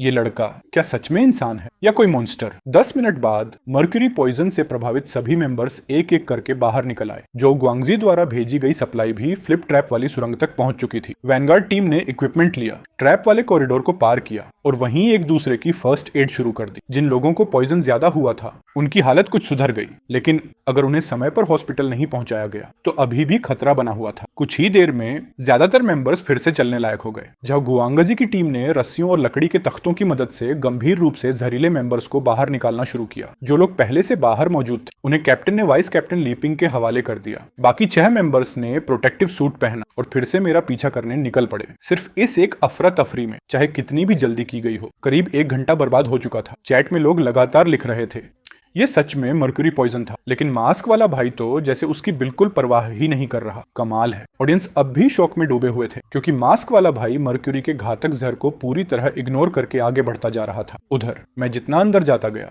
मर्क्यूरी की मात्रा उतनी ही तेजी से बढ़ती गई। मेरे शरीर में पॉइजन लेवल लगातार बढ़ने लगा। मेरे ब्रेन, नर्व्स, किडनीज, IQ और शरीर के बाकी सारे इंडिकेटर्स इस घातक जहर के माहौल में लगातार ऊपर नीचे होने लगे। मेरी सोच कभी दब जाती तो अगले ही पल फिर वापस सामान्य हो जाती। मेरी आंखें कभी बिल्कुल सुन्न और खाली सी हो जाती तो कभी उनकी गहराई में एक अजीब सी रहस्यमयी चमक दिखाई देती। अचानक मेरे अंदर एक बेचैनी उठी। मैंने तुरंत सिस्टम शॉप से एक प्रोटेक्टिव सूट खरीदा और उसे पहन लिया। जैसे ही सूट पहना वो अजीब एहसास तुरंत गायब हो गया। नेटिजन्स आपस में चर्चा करने लगे। अब बात बनी, लगता है इसके पास पहले से इक्विपमेंट था, बस अब जाकर पहनने का फैसला किया। शायद अभी अभी इसकी बॉडी ने जवाब देना शुरू किया होगा। लेकिन अगले ही पल कुछ लोगों ने एक अजीब बात नोटिस कर ली। मेरा प्रोटेक्टिव सूट बेहद पतला था, मानो टिड्डी के पंख जैसा, लेकिन उसका मटेरियल बहुत ही हाई टेक लग रहा था। उसके साथ 3 छोटे ऑक्सीजन सिलेंडर्स भी लगे हुए थे जो खास तौर पर मर्क्यूरी रिवर के लिए तैयार किए गए लग रहे थे। ये इक्विपमेंट इतना एडवांस और इतना स्पेशलाइज्ड था कि कोई आम कब्र चोर इसे खरीद ही नहीं सकता था। ऐसी चीज सिर्फ वही टीम तैयार कर सकती थी जिसके पास पैसा भी हो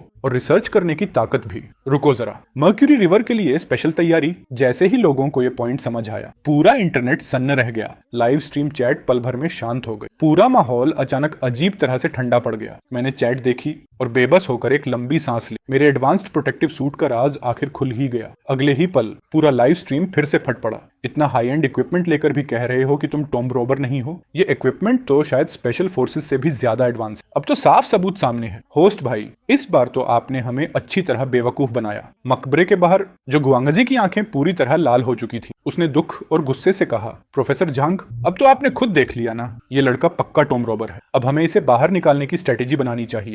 इस वक्त प्रोफेसर झांग का दिमाग भी पूरी तरह सुन्न हो चुका था। उनका विश्वास डगमगाने लगा। दिल में गहरी तकलीफ उठी। उन्होंने कभी नहीं सोचा था कि इतनी उम्र में इतने सीधे साधे चेहरे वाला लड़का भी उन्हें धोखा दे जाएगा। मैंने चैट की तरफ देखा और बिल्कुल शांत होकर कहा, ये मेरा ग्रेजुएशन प्रोजेक्ट है, मैं इसे आर्कियोलॉजी टीम में जमा करने वाला था। इतना कहने के बाद मैंने आगे कुछ भी एक्सप्लेन नहीं किया। वैसे भी ग्रेजुएशन प्रोजेक्ट सिर्फ एक बहाना था। चिंगलन आर्कियोलॉजी यूनिवर्सिटी ने तो कई साल पहले ही इस तरह का प्रोजेक्ट बंद कर दिया था। अगर गवर्नमेंट जांच भी करती तो भी उसे कुछ नहीं मिलता। नेटिजन्स अब भी आधा यकीन आधा शक कर रहे थे। क्या ये सच में ग्रेजुएशन प्रोजेक्ट है? भाई, आखिर इस सूट का फंक्शन क्या है? मैंने मन ही मन एक लंबी सांस ली, फिर सिस्टम का इंफॉर्मेशन पैनल खोल ली। मैंने आराम से कहना शुरू किया, ये सूट नैनो फाइबर ट्यूब से बनाया गया है। ये बाहर की जहरीली हवा को पूरी तरह आइसोलेट कर सकता है। इसके अंदर वाटरप्रूफ लेयर भी लगी हुई है जिसकी वजह से लंबे समय तक पानी के अंदर रहा जा सकता है। इसके साथ 8 हाई प्रेशर ऑक्सीजन सिलेंडर्स लगे हुए हैं। थ्योरी के हिसाब से इसे पहनकर इंसान हमेशा पानी के अंदर भी रह सकता है। रॉयल टॉम्ब की मरकरी रिवर पर रिसर्च करते वक्त मेरे दिमाग में इसका आइडिया आया था। बस यूं ही ट्राई करके बना दिया।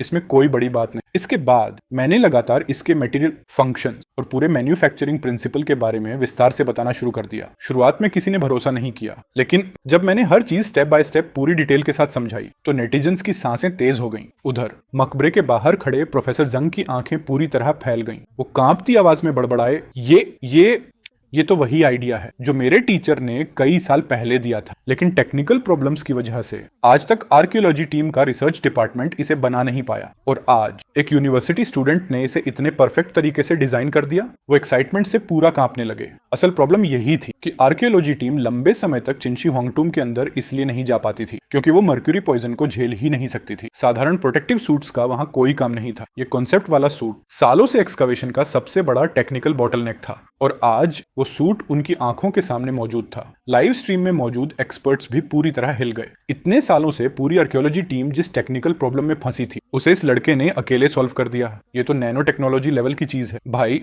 आखिर आपने ये बनाया कैसे? इसे ग्रेजुएशन प्रोजेक्ट कहते हो? अगर आर्कियोलॉजी टीम में हंगामा ना मच जाए तो ही अजीब बात होगी। मैंने कमेंट्स पढ़े और समझ गया कि अपनी पहचान एक आर्कियोलॉजी यूनिवर्सिटी स्टूडेंट के रूप में बताना और ग्रेजुएशन प्रोजेक्ट वाला बहाना देना इतना साबित करने के लिए काफी था कि मैं सच में आर्कियोलॉजी टीम में शामिल होना चाहता हूँ। ऊपर से ये प्रोटेक्टिव सूट जिसने सालों पुरानी टेक्नोलॉजी की सबसे बड़ी रुकावट तोड़ दी थी। सिर्फ यही काफी था ये दिखाने के लिए कि मुझे आर्कियोलॉजी से कितना जुनून है। जो गुआंगजी और स्पेशल फोर्सेस टीम को छोड़ दें तो वहां मौजूद लगभग हर इंसान इस वक्त बेहद एक्साइटेड था। चैट में लगातार 666 की बांट आ गई। डोनेशंस की बारिश होने लगी। सिर्फ कुछ ही मिनटों में अमाउंट 1 लाख यूएन से भी ऊपर पहुंच गया। इस वक्त जाओ गुआंगजी का चेहरा बेहद बदसूरत हो चुका था। उसने एक्साइटेड खड़े प्रोफेसर जांग की तरफ देखा, फिर पीछे खड़े टीम मेंबर्स को सख्त आदेश दिया, तुरंत उन सभी आर्कियोलॉजी यूनिवर्सिटीज की जांच शुरू करो जहां इस समय ग्रेजुएशन प्रोजेक्ट जमा होने वाले हैं। सबसे कम समय में इस टूम रोबर की असली पहचान पता लगनी चाहिए। जाओ गुआंगजी के आदेश मिलते ही टीम मेंबर्स तुरंत इंटरनल नेटवर्क में घुस गए। एक के बाद एक कई यूनिवर्सिटीज को जांच के दायरे में लिया गया। बहुत जल्दी उन्होंने कुल 17 यूनिवर्सिटीज की लिस्ट तैयार कर ली। रिपोर्ट मिलते ही लोकल सिक्योरिटी फोर्सेस एक साथ एक्शन में आ गईं। उन्होंने इन सभी 17 यूनिवर्सिटीज में छानबीन शुरू कर दी। उस समय रात के 2 बजे थे। कई स्टूडेंट्स और प्रोफेसर्स गहरी नींद में थे, लेकिन सबको उठाकर पूछताछ की जाने लगी। जब उन्हें पता चला कि कोई चिंशी हुआंगटूम में घुसकर टूम रॉबरी कर रहा है तो सबकी नींद एकदम उड़ गई। हर कोई पूरी तरह इन्वेस्टिगेशन में सहयोग देने लगा। आखिर मामला इतना बड़ा जो था, लेकिन चाहे अथॉरिटीज ने कितनी भी गहराई से जांच की, उन्हें ऐसा कोई स्टूडेंट नहीं मिला जो उस टॉम रॉबर की पहचान से मेल खाता हो। हाँ, इस दौरान उन्होंने इंटरनेट कैफे में रात भर बैठे हुए कई सौ स्टूडेंट्स जरूर पकड़ लिए। कुछ को होटल से भी उठाकर पूछताछ की गई, लेकिन फिर भी कोई सुराग नहीं मिला। वो टूम रॉबर मानो उन 17 यूनिवर्सिटीज का स्टूडेंट था ही नहीं। जाहो गुआंगजी का चेहरा और गंभीर होता गया। ये आदमी बिल्कुल भी साधारण नहीं है। इन्वेस्टिगेशन जारी रखो, 1 सेकंड की भी लापरवाही मत करना। अगर वो सच में आर्कियोलॉजी स्टूडेंट है तो उसके पंख निकल आए, फिर भी वो बच नहीं पाएगा। इसके साथ ही इन्वेस्टिगेशन का एक नया दौर फिर शुरू हो गया। उधर चिंगलन आर्कियोलॉजी यूनिवर्सिटी में, जो गवर्नमेंट के आर्कियोलॉजी डिपार्टमेंट के तहत आती थी, टीचर्स डॉर्मेट्री के अंदर मेरे गाइड प्रोफेसर जो जीजोंग मुंह खोले लाइव स्ट्रीम देख रहे थे। उन्होंने हंसते हुए कहा, बेचारा, पता नहीं किस बदनसीब प्रोफेसर के हिस्से ऐसा स्टूडेंट आया होगा। आधी रात को उठाकर उससे पूछताछ हो रही होगी। उन्होंने जीभ चटकाई। चिंशी हुआंग की टूम रॉबरी, इस बार तो उस बेचारे गाइड प्रोफेसर को भी सीधे 20 साल की जेल हो जाएगी। वो खुद ही हंस पड़े। उन्हें अपने स्टूडेंट्स पर बड़ा गर्व था। उनके सारे स्टूडेंट्स सीधे साधे और आज्ञाकारी थे, लेकिन स्क्रीन पर दिख रहा ये लड़का सच में कमाल का था। सालों से आर्कियोलॉजी टीम जिन मुश्किल प्रॉब्लम्स में फंसी हुई थी, उसने उन्हें बड़ी आसानी से सॉल्व कर दी। जू जिजोंग ने बिना सोचे सीधे 100 फ्लावर्स डोनेट कर दिए। कम ऑन यंग मैन, मुझे तुम पर पूरा भरोसा है। वो पूरे मजे लेकर लाइव स्ट्रीम देख रहे थे। उन्होंने मन ही मन सोचा, ये लड़का सच में बड़ा बिंदास है। लाइव स्ट्रीम चालू करके टॉम रॉबरी कर रहा है, ऊपर से खुद को आर्कियोलॉजी स्टूडेंट भी बता रहा है। जिस प्रोफेसर का स्टूडेंट होगा, अगर उसे ये बात पता चल गई तो उसके चेहरे का एक्सप्रेशन देखने लायक होगा। शायद वहीं बैठकर इस्तीफा लिख दे या गुस्से में वहीं बेहोश हो जाए। ये सोचकर शू जिजोंग और भी ज्यादा खुश हो गए। उन्होंने फिर से लाइव स्ट्रीम पर ध्यान लगा दिया। उधर मैं ज्यादा दूर नहीं चला था कि मेरे सामने एक 3 वे जंक्शन आ गया। तभी सिस्टम की आवाज मेरे दिमाग में गूंजी। होस्ट की फेम 10,000 पॉइंट्स पार कर चुकी है। बधाई हो, आपको चिंशी हुआंगटूम का स्ट्रक्चर मैप प्राप्त हुआ। अचीवमेंट अनलॉक, थोड़ा बहुत मशहूर। Reward, ancient martial arts expansion pack. System की मैकेनिकल वॉइस लगातार गूंजती रही। इस ancient martial arts expansion pack में बाजीक्वान, ताइजी, होंगक्वान जैसी कई एंशियंट मार्शल आर्ट्स, साथ ही तलवार, कृपाण और भाले की पूरी कॉम्बैट टेक्निक्स भी थी। इसे मार्शल आर्ट्स की पूरी एनसाइक्लोपीडिया कहा जा सकता था। मेरा दिल एक्साइटमेंट से भर गया, लेकिन मैं अचीवमेंट पैनल ढूंढता रहा, फिर भी वो कहीं नहीं मिला। लगता था ये रिवॉर्ड्स रैंडम तरीके से ट्रिगर होते थे। छोड़ो, समय बर्बाद नहीं करना चाहिए। मैंने तुरंत मैप निकाला, उसे जल्दी से देखा, फिर सामने वाले रास्ते की तरफ नजर उठाई और बिना झिझक बाईं तरफ वाले रास्ते पर चल पड़ा। मैप के मुताबिक दाईं तरफ वाला रास्ता ऊपर की मंजिल से होकर सीधे मेन एंट्रेंस तक जाता था। वो हिस्सा पहले ही आर्कियोलॉजी टीम खोज चुकी थी। प्रोफेसर जांग मैप को देखकर गहरी सोच में पड़ गए। इस लड़के के हाथ में जो मैप है वो बिल्कुल साधारण नहीं है। दाईं तरफ वाला रास्ता 10 में से 8-9 बार एक्सकवेटेड एरिया तक ही जाता है, लेकिन इसके मैप में वो एक्सकेवेटेड एरिया तो नाखून जितना छोटा दिख रहा है। क्या ये चिनशी हुआंग टूम के डीप लेयर का मैप है? लेकिन ये लड़का इसे हासिल कैसे कर सकता है? ये सोचते ही उनका दिल एक पल के लिए धड़क उठा। तभी जाओ गुआंगजी ने कहा, ओल्ड जांग, वो फेक मैप है, पक्का फेक है। हमने पहले इतनी मेहनत की, फिर भी चिनशी हुआंग टूम का मैप कभी नहीं मिला। ये लड़का आखिर कहां से ले आया? पक्का ये हमें गुमराह कर रहा है। डीप एरिया में घुस जाना भी इसकी सिर्फ किस्मत थी, ऐसा हो ही नहीं सकता। गहरी कब्र के अंदर असलियत क्या है, ये अभी भी रहस्य था। प्रोफेसर जांग अभी भी आधा यकीन और आधा शक में थे। उधर मेन कैरेक्टर ने सिस्टम से एक मोटा मार्कर पेन एक्सचेंज कर लिया। उसने सीधे किनशी हुआंग की कब्र का मैप निकालकर उससे मिलान करना शुरू कर दिया। चलते चलते पूरे मकबरे के रास्ते ध्यान से चेक करता गया। मेन कैरेक्टर ने पेन से दीवारों पर त्रिकोण और गोल घेरे जैसे कई निशान बना दिए ताकि ट्रैप मार्क हो जाए। लाइव स्ट्रीम के दर्शक ये देखकर पूरी तरह कंफ्यूज हो गए। सब लोग अंदाजा लगाने लगे कि ये बंदा आखिर कर क्या रहा है। मकबरे के अंदर जगह जगह चौराहे और रास्ते एक दूसरे में उलझे हुए थे, इसलिए उसकी हरकतें लोगों को और भी ज्यादा हैरान कर रही थीं। किसे पता था कि उसके हाथ में जो चीज है वो किनशी हुआंग की कब्र का असली मैप है। वो ये निशान इसलिए बना रहा था ताकि पीछे आने वालों को रास्ता और ट्रैप की जानकारी मिल सके। उसकी चाल इतनी तेज थी कि पलक झपकते ही वो कई मील लंबी सुरंग पार कर गया। ये ट्रैप बहुत खतरनाक है, इन्हें मार्क करना पड़ेगा ताकि पीछे आने वाले सावधान रहें। वैसे भी वो यहाँ इन रहस्यों को सुलझाने ही आया था। उसने सोचा, अपनी काबिलियत खुलकर दिखा ही देता हूँ ताकि बाहर निकलने के बाद आर्कियोलॉजी टीम में शामिल होने के लिए ज्यादा सफाई न देनी पड़े। अब छिपाने का कोई मतलब नहीं था। इसे ऐसे समझो कि उसने स्पेशल टास्क फोर्स के लिए भी हिंट छोड़ दी। ये बंदा पकड़ा जाना चाहता है क्या? कब्र लूटने आया है और इतना घमंड? सच में ऐसा आदमी पहली बार देखा है। उसे इस पूरे मकबरे में घूमते देखकर ऐसा लग रहा था जैसे अपने घर के आंगन में टहल रहा हो। किसी ने अपनी जिंदगी में ऐसा अजीब एक्सप्लोरर नहीं देखा था। वो आर्कियोलॉजी की स्पेशल टास्क फोर्स को बिल्कुल इग्नोर कर रहा था, बल्कि ऐसा लग रहा था जैसे जानबूझकर उन्हें रास्ता दिखा रहा हो। उसकी ये हरकत बेहद अजीब थी। कुछ लोग अंदाजा लगाने लगे कि शायद वो जानबूझकर स्मोक स्क्रीन छोड़ रहा है ताकि सबको गुमराह कर सके। धत्त तेरे की, ये तो कमाल ही हो गया। ये आदमी हमारी सिक्योरिटी टीम को घास समझ रहा है क्या? आर्कियोलॉजिकल प्रोटेक्टेड एरिया के अंदर खुलेआम ट्रैप मार्क कर रहा है। पक्का कोई बड़ी चाल चल रहा है, जानबूझकर गड़बड़ कर रहा है। सर, ये ग्रेव रॉबर हमारी स्पेशल टास्क फोर्स के सामने ही पूरे ट्रैप्स का नक्शा बनाकर छोड़ रहा है। ये साफ साफ आपकी बेइज्जती कर रहा है, आपके मुंह पर तमाचा मार रहा है। किसी भी कीमत पर इस हरामखोर को जेल में डालना ही पड़ेगा। रिपोर्ट में देख चुका हूँ। अच्छी बात है कि चिंगलंग भी अभी वापस आ गया है। थोड़ी देर में मैं उसे वहां भेजता हूँ। चिंगलंग पहले स्पेशल फोर्सेस का सैनिक रह चुका था। उसने मौत से खेलते हुए सैकड़ों मिशन पूरे किए थे। उसकी ताकत बेहद खतरनाक थी। वो अकेला पूरी स्पेशल टास्क फोर्स पर भारी पड़ जाता था। चाकू चलाने की उसकी स्किल तो मानो जादू जैसी थी। किसी ने नहीं सोचा था कि वो फिर से लीशान लौट आएगा। झाओ गुआंगजी का खून जोश से खौल उठा, मानो वो मास्क पहने लड़का अब बच ही नहीं सकता। उधर स्पेशल टास्क फोर्स भी अब लगभग पहुंचने ही वाली थी। वो ग्रेव रॉबर खुद ही डेड एंड में घुस गया। कमाल हो गया। झाओ गुआंगजी इतना खुश था कि अपनी एक्साइटमेंट छिपा ही नहीं पा रहा था। उसके हिसाब से वो ग्रेव रॉबर चाहे कितना भी चालाक हो, उसकी पूरी ताकत सिर्फ मकबरे के ट्रैप्स पर टिकी हुई थी। अब तो वो खुद मौत के मुंह में चला गया। आगे भागने का कोई रास्ता ही नहीं बचा। सामने दीवार देखकर उसका दिल और भी खुश हो गया। उसका मूड एकदम शानदार था। अब भाग कहां जाएगा? इस बार कोई ट्रैप दिखाकर बच नहीं पाएगा। कई घंटों से तेरा पीछा कर रहे हैं, आखिरकार पकड़ ही लिया। मैं हल्का सा मुस्कुराया। अरे, तुम लोगों ने तो बिल्कुल सही अंदाजा लगाया। मैं तो बस तुम लोगों को बेवकूफ बना रहा था। बस ये एक लाइन सुनते ही लाइव स्ट्रीम देख रहे सारे लोग दंग रह गए। चैट फिर से फट पड़ा। भाई तो बहुत खतरनाक निकला। इतने लोग पीछे पड़े हैं फिर भी इसे कोई टेंशन नहीं। वो लोग एक एक 10 पर भारी पड़ते हैं। भाई अब तो हाथ खड़े कर दे। जिद मत कर, हमें अभी तेरी लाइव स्ट्रीम और देखनी है। बेवकूफ बना रहा है।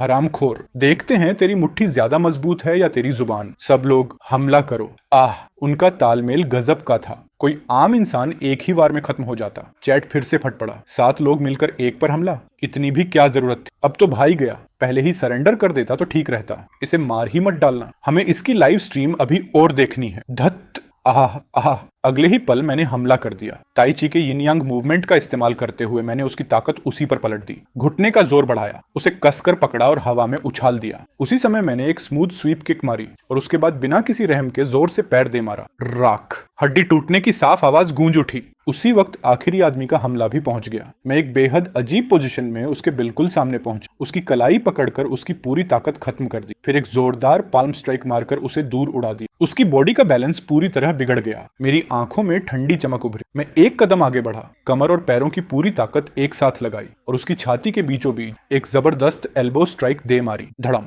ये सब कुछ सिर्फ एक पल में हो गया। मौजूद हर इंसान का चेहरा सदमे से बदल गया। ताई ची का पहला ही वार 3 लोगों को पूरी तरह बेकार कर गया। एक का पैर कुचल दिया गया, दूसरे को कोहनी के वार से हवा में उड़ा दिया गया। नरमी से सख्ती को हराना और सख्ती से नरमी को दबाना, ये परम तकनीक उसने बिना जरा सी गलती के पूरी तरह दिखा दी। नेटिजन्स इतने ज्यादा एक्साइटेड हो गए कि अपनी सीटों से खड़े हो गए। सबको लगा था कि ये भाई सिर्फ कब्र लूटने में माहिर है, लेकिन किसे पता था कि ये तो असली हिडन बॉस निकला। ये बड़ी बड़ी बातें नहीं कर रहा था, बल्कि इसे अपनी ताकत पर पूरा भरोसा था। लाइव स्ट्रीम में हुनेयोन ताई ची संप्रदाय के प्रमुख डू वलिन ये सब देखकर दंग रह गए। ताई ची की असली यिन यांग वाली चालों और उसके भ्रम वाले बदलावों पर इस आदमी की पकड़ कमाल की थी। उसने नी स्ट्राइक, डिफ्लेक्शन और आर्म रैप जैसी टेक्निक्स को मास्टर लेवल तक इस्तेमाल किया, यहाँ तक कि एक साथ 3 लोगों के कंबाइंड अटैक को भी तोड़ दिया। दूसरे की ताकत को खत्म करने वाली ये टेक्निक कोई अगर बचपन से भी किसी महान गुरु के साथ मार्शल आर्ट्स सीखता, तब भी शायद इस लेवल तक नहीं पहुंच पाता। एक ग्रेव रॉबर की ताई ची आखिर मेरे जैसे सेक्ट मास्टर से भी ज्यादा ताकतवर कैसे हो सकती है? और आखिरी मूव तो बिल्कुल ताई ची नहीं था, वो तो बाजी क्वान का डिंग शिंजो हार्ट पियर्सिंग एल्बो था।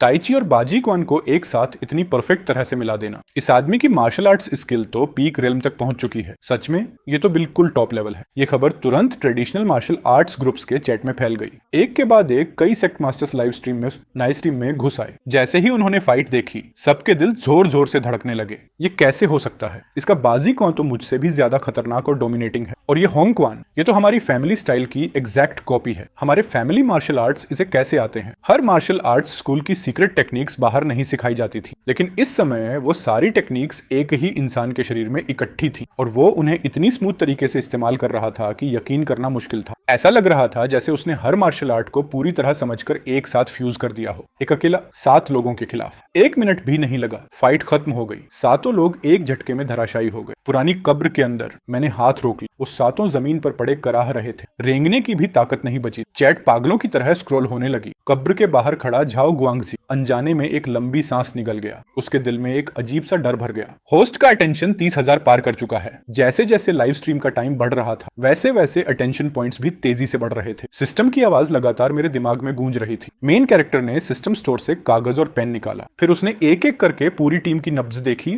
और सबके लिए अलग अलग दवा लिखनी शुरू कर दी। लाइव स्ट्रीम देख रहे लोग फिर से कंफ्यूज हो गए। उन्हें समझ ही नहीं आया कि छोटा भाई आखिर कर क्या रहा है। जब पता चला कि वो सबका इलाज कर रहा है, तो सब हैरान रह गए कि उसे मेडिसिन भी आती है। लोग कहने लगे एंशिएंट को आर्ट्स ही कमाल थी, अब मेडिकल स्किल्स भी। ये बंदा आखिर कितना ओपी है, ये तो सच में फायर है। जब लोगों ने देखा कि मेन कैरेक्टर घायलों को उठाकर आयरन स्प्लिंट से उनकी टूटी हड्डियां फिक्स कर रहा है, तभी लाइव स्ट्रीम का चैट फिर से फट पड़ा। चारों तरफ शौक और सरप्राइज से भरे कमेंट्स आने लगे। अरे ये तो सच में इलाज कर रहा है, हर आदमी के लिए अलग प्रेस्क्रिप्शन भी लिख रहा है। पहले लोगों की धुनाई करता है, फिर वहीं खड़े खड़े दवा भी लिख देता है। ये तो कमाल की हैंडलिंग है। टूटी टांग भी वापस सीधी कर दी। एक व्यूअर ने कमेंट किया, आखिर इस भाई ने अपनी पिछली आधी जिंदगी में क्या क्या झेला है। पता नहीं ये किंची हुआंग की कब्र में क्यों आया, लेकिन जब एक बार हाथ उठा दिया तो आखिर तक जिम्मेदारी भी निभा रहा है। सिर्फ इस बात की तारीफ मैं पूरी जिंदगी कर सकता हूँ। हाँ, लगता है छोटा भाई खुद भी थोड़ा मजबूर है। सब लोग बेहद एक्साइटेड थे। उन्हें लगा था कि ये सिर्फ एक घमंडी ग्रेव रॉबर है, लेकिन निकला आर्कियोलॉजी यूनिवर्सिटी का टॉप स्टूडेंट,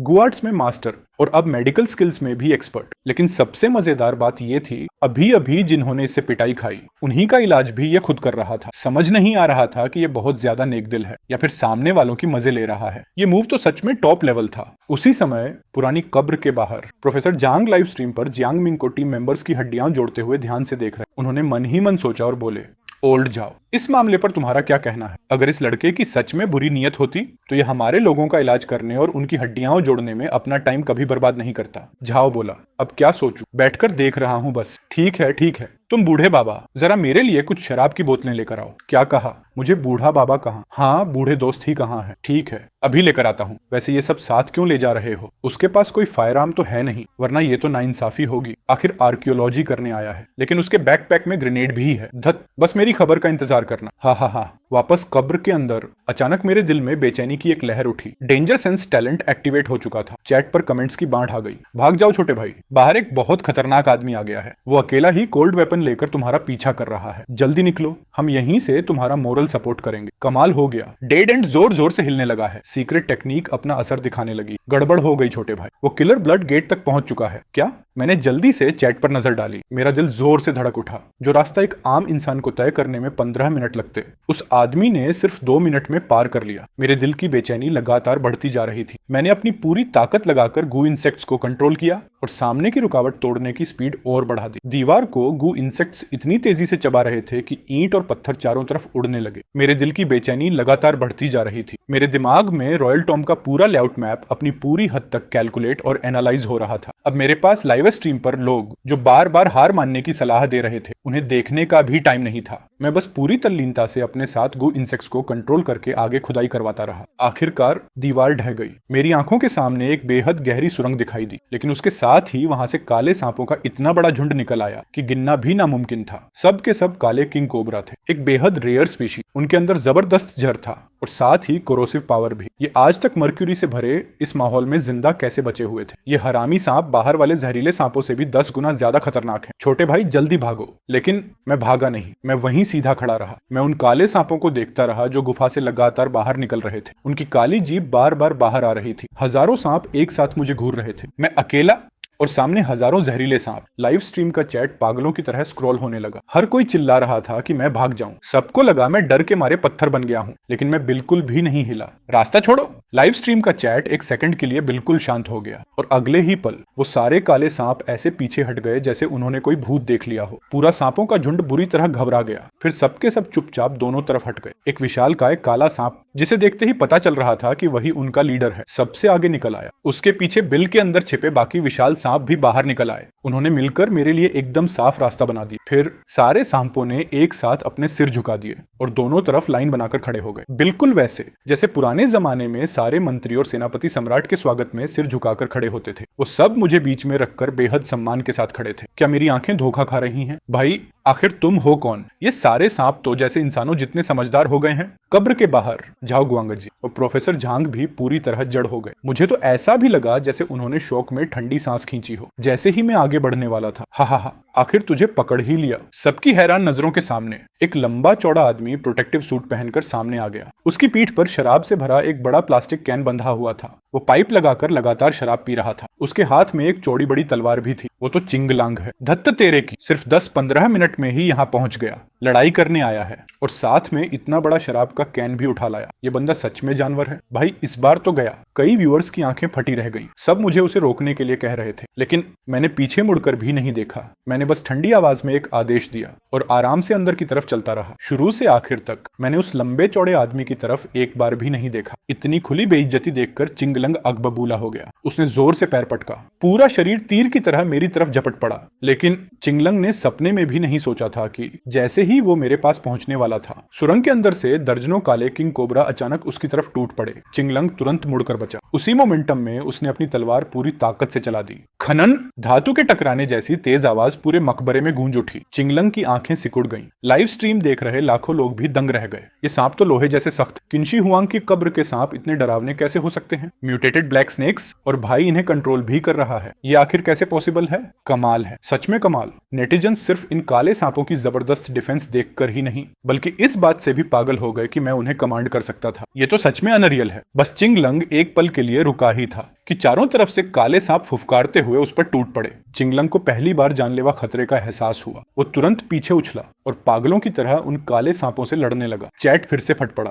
अनगिनत लोग मेरा नाम पुकारने लगे। भाई ये काले सांप आखिर हैं क्या? तलवार से भी नहीं कट रहे। ये तो बहुत ज्यादा ओपी हैं। मैंने शांत होकर कहा, इन काले सांपों के शरीर में गुआर्ट की ओनरा है और मैं एक गुमास्टर हूँ। इनका मेरा कहना मानना बिल्कुल स्वाभाविक है। इतना कहकर मैंने लाइव स्ट्रीम पर लगातार आ रहे सवालों की तरफ दोबारा देखा तक नहीं। असल में जिस पल मेरी मुलाकात इन काले सांपों से हुई, उसी पल मेरे अंदर एक बेहद अजीब सा एहसास पैदा हो गया। मुझे ऐसा लग रहा था कि मैं इनकी फीलिंग्स पढ़ सकता हूँ। जैसे मैं इन्हें पहली बार देखकर चौंक गया था, वैसे ही इन्होंने भी मुझे पहली बार देखा तो उनकी नजरों में भी हैरानी और उलझन भरी हुई थी। इसके अलावा मुझे इनके शरीर से एंशिएंट गू की एक हल्की हल्की ऑरा भी महसूस हो रही थी, जो कभी आती तो कभी गायब हो जाती। इसलिए ही वो काले सांप जमीन से चिपककर इतने आज्ञाकारी तरीके से मेरी खुशामद कर रहे थे। इतना ही नहीं, मेरे शरीर में बहने वाले खून की रफ्तार भी अचानक बहुत तेज हो गई थी। ये सारे बदलाव देखकर मेरे दिमाग में कई तरह के अंदाजे आने लगे। वो काले सांप असल में गू कीड़े नहीं थे, ज्यादा से ज्यादा हाफ गू थे। इतने सालों तक पारे,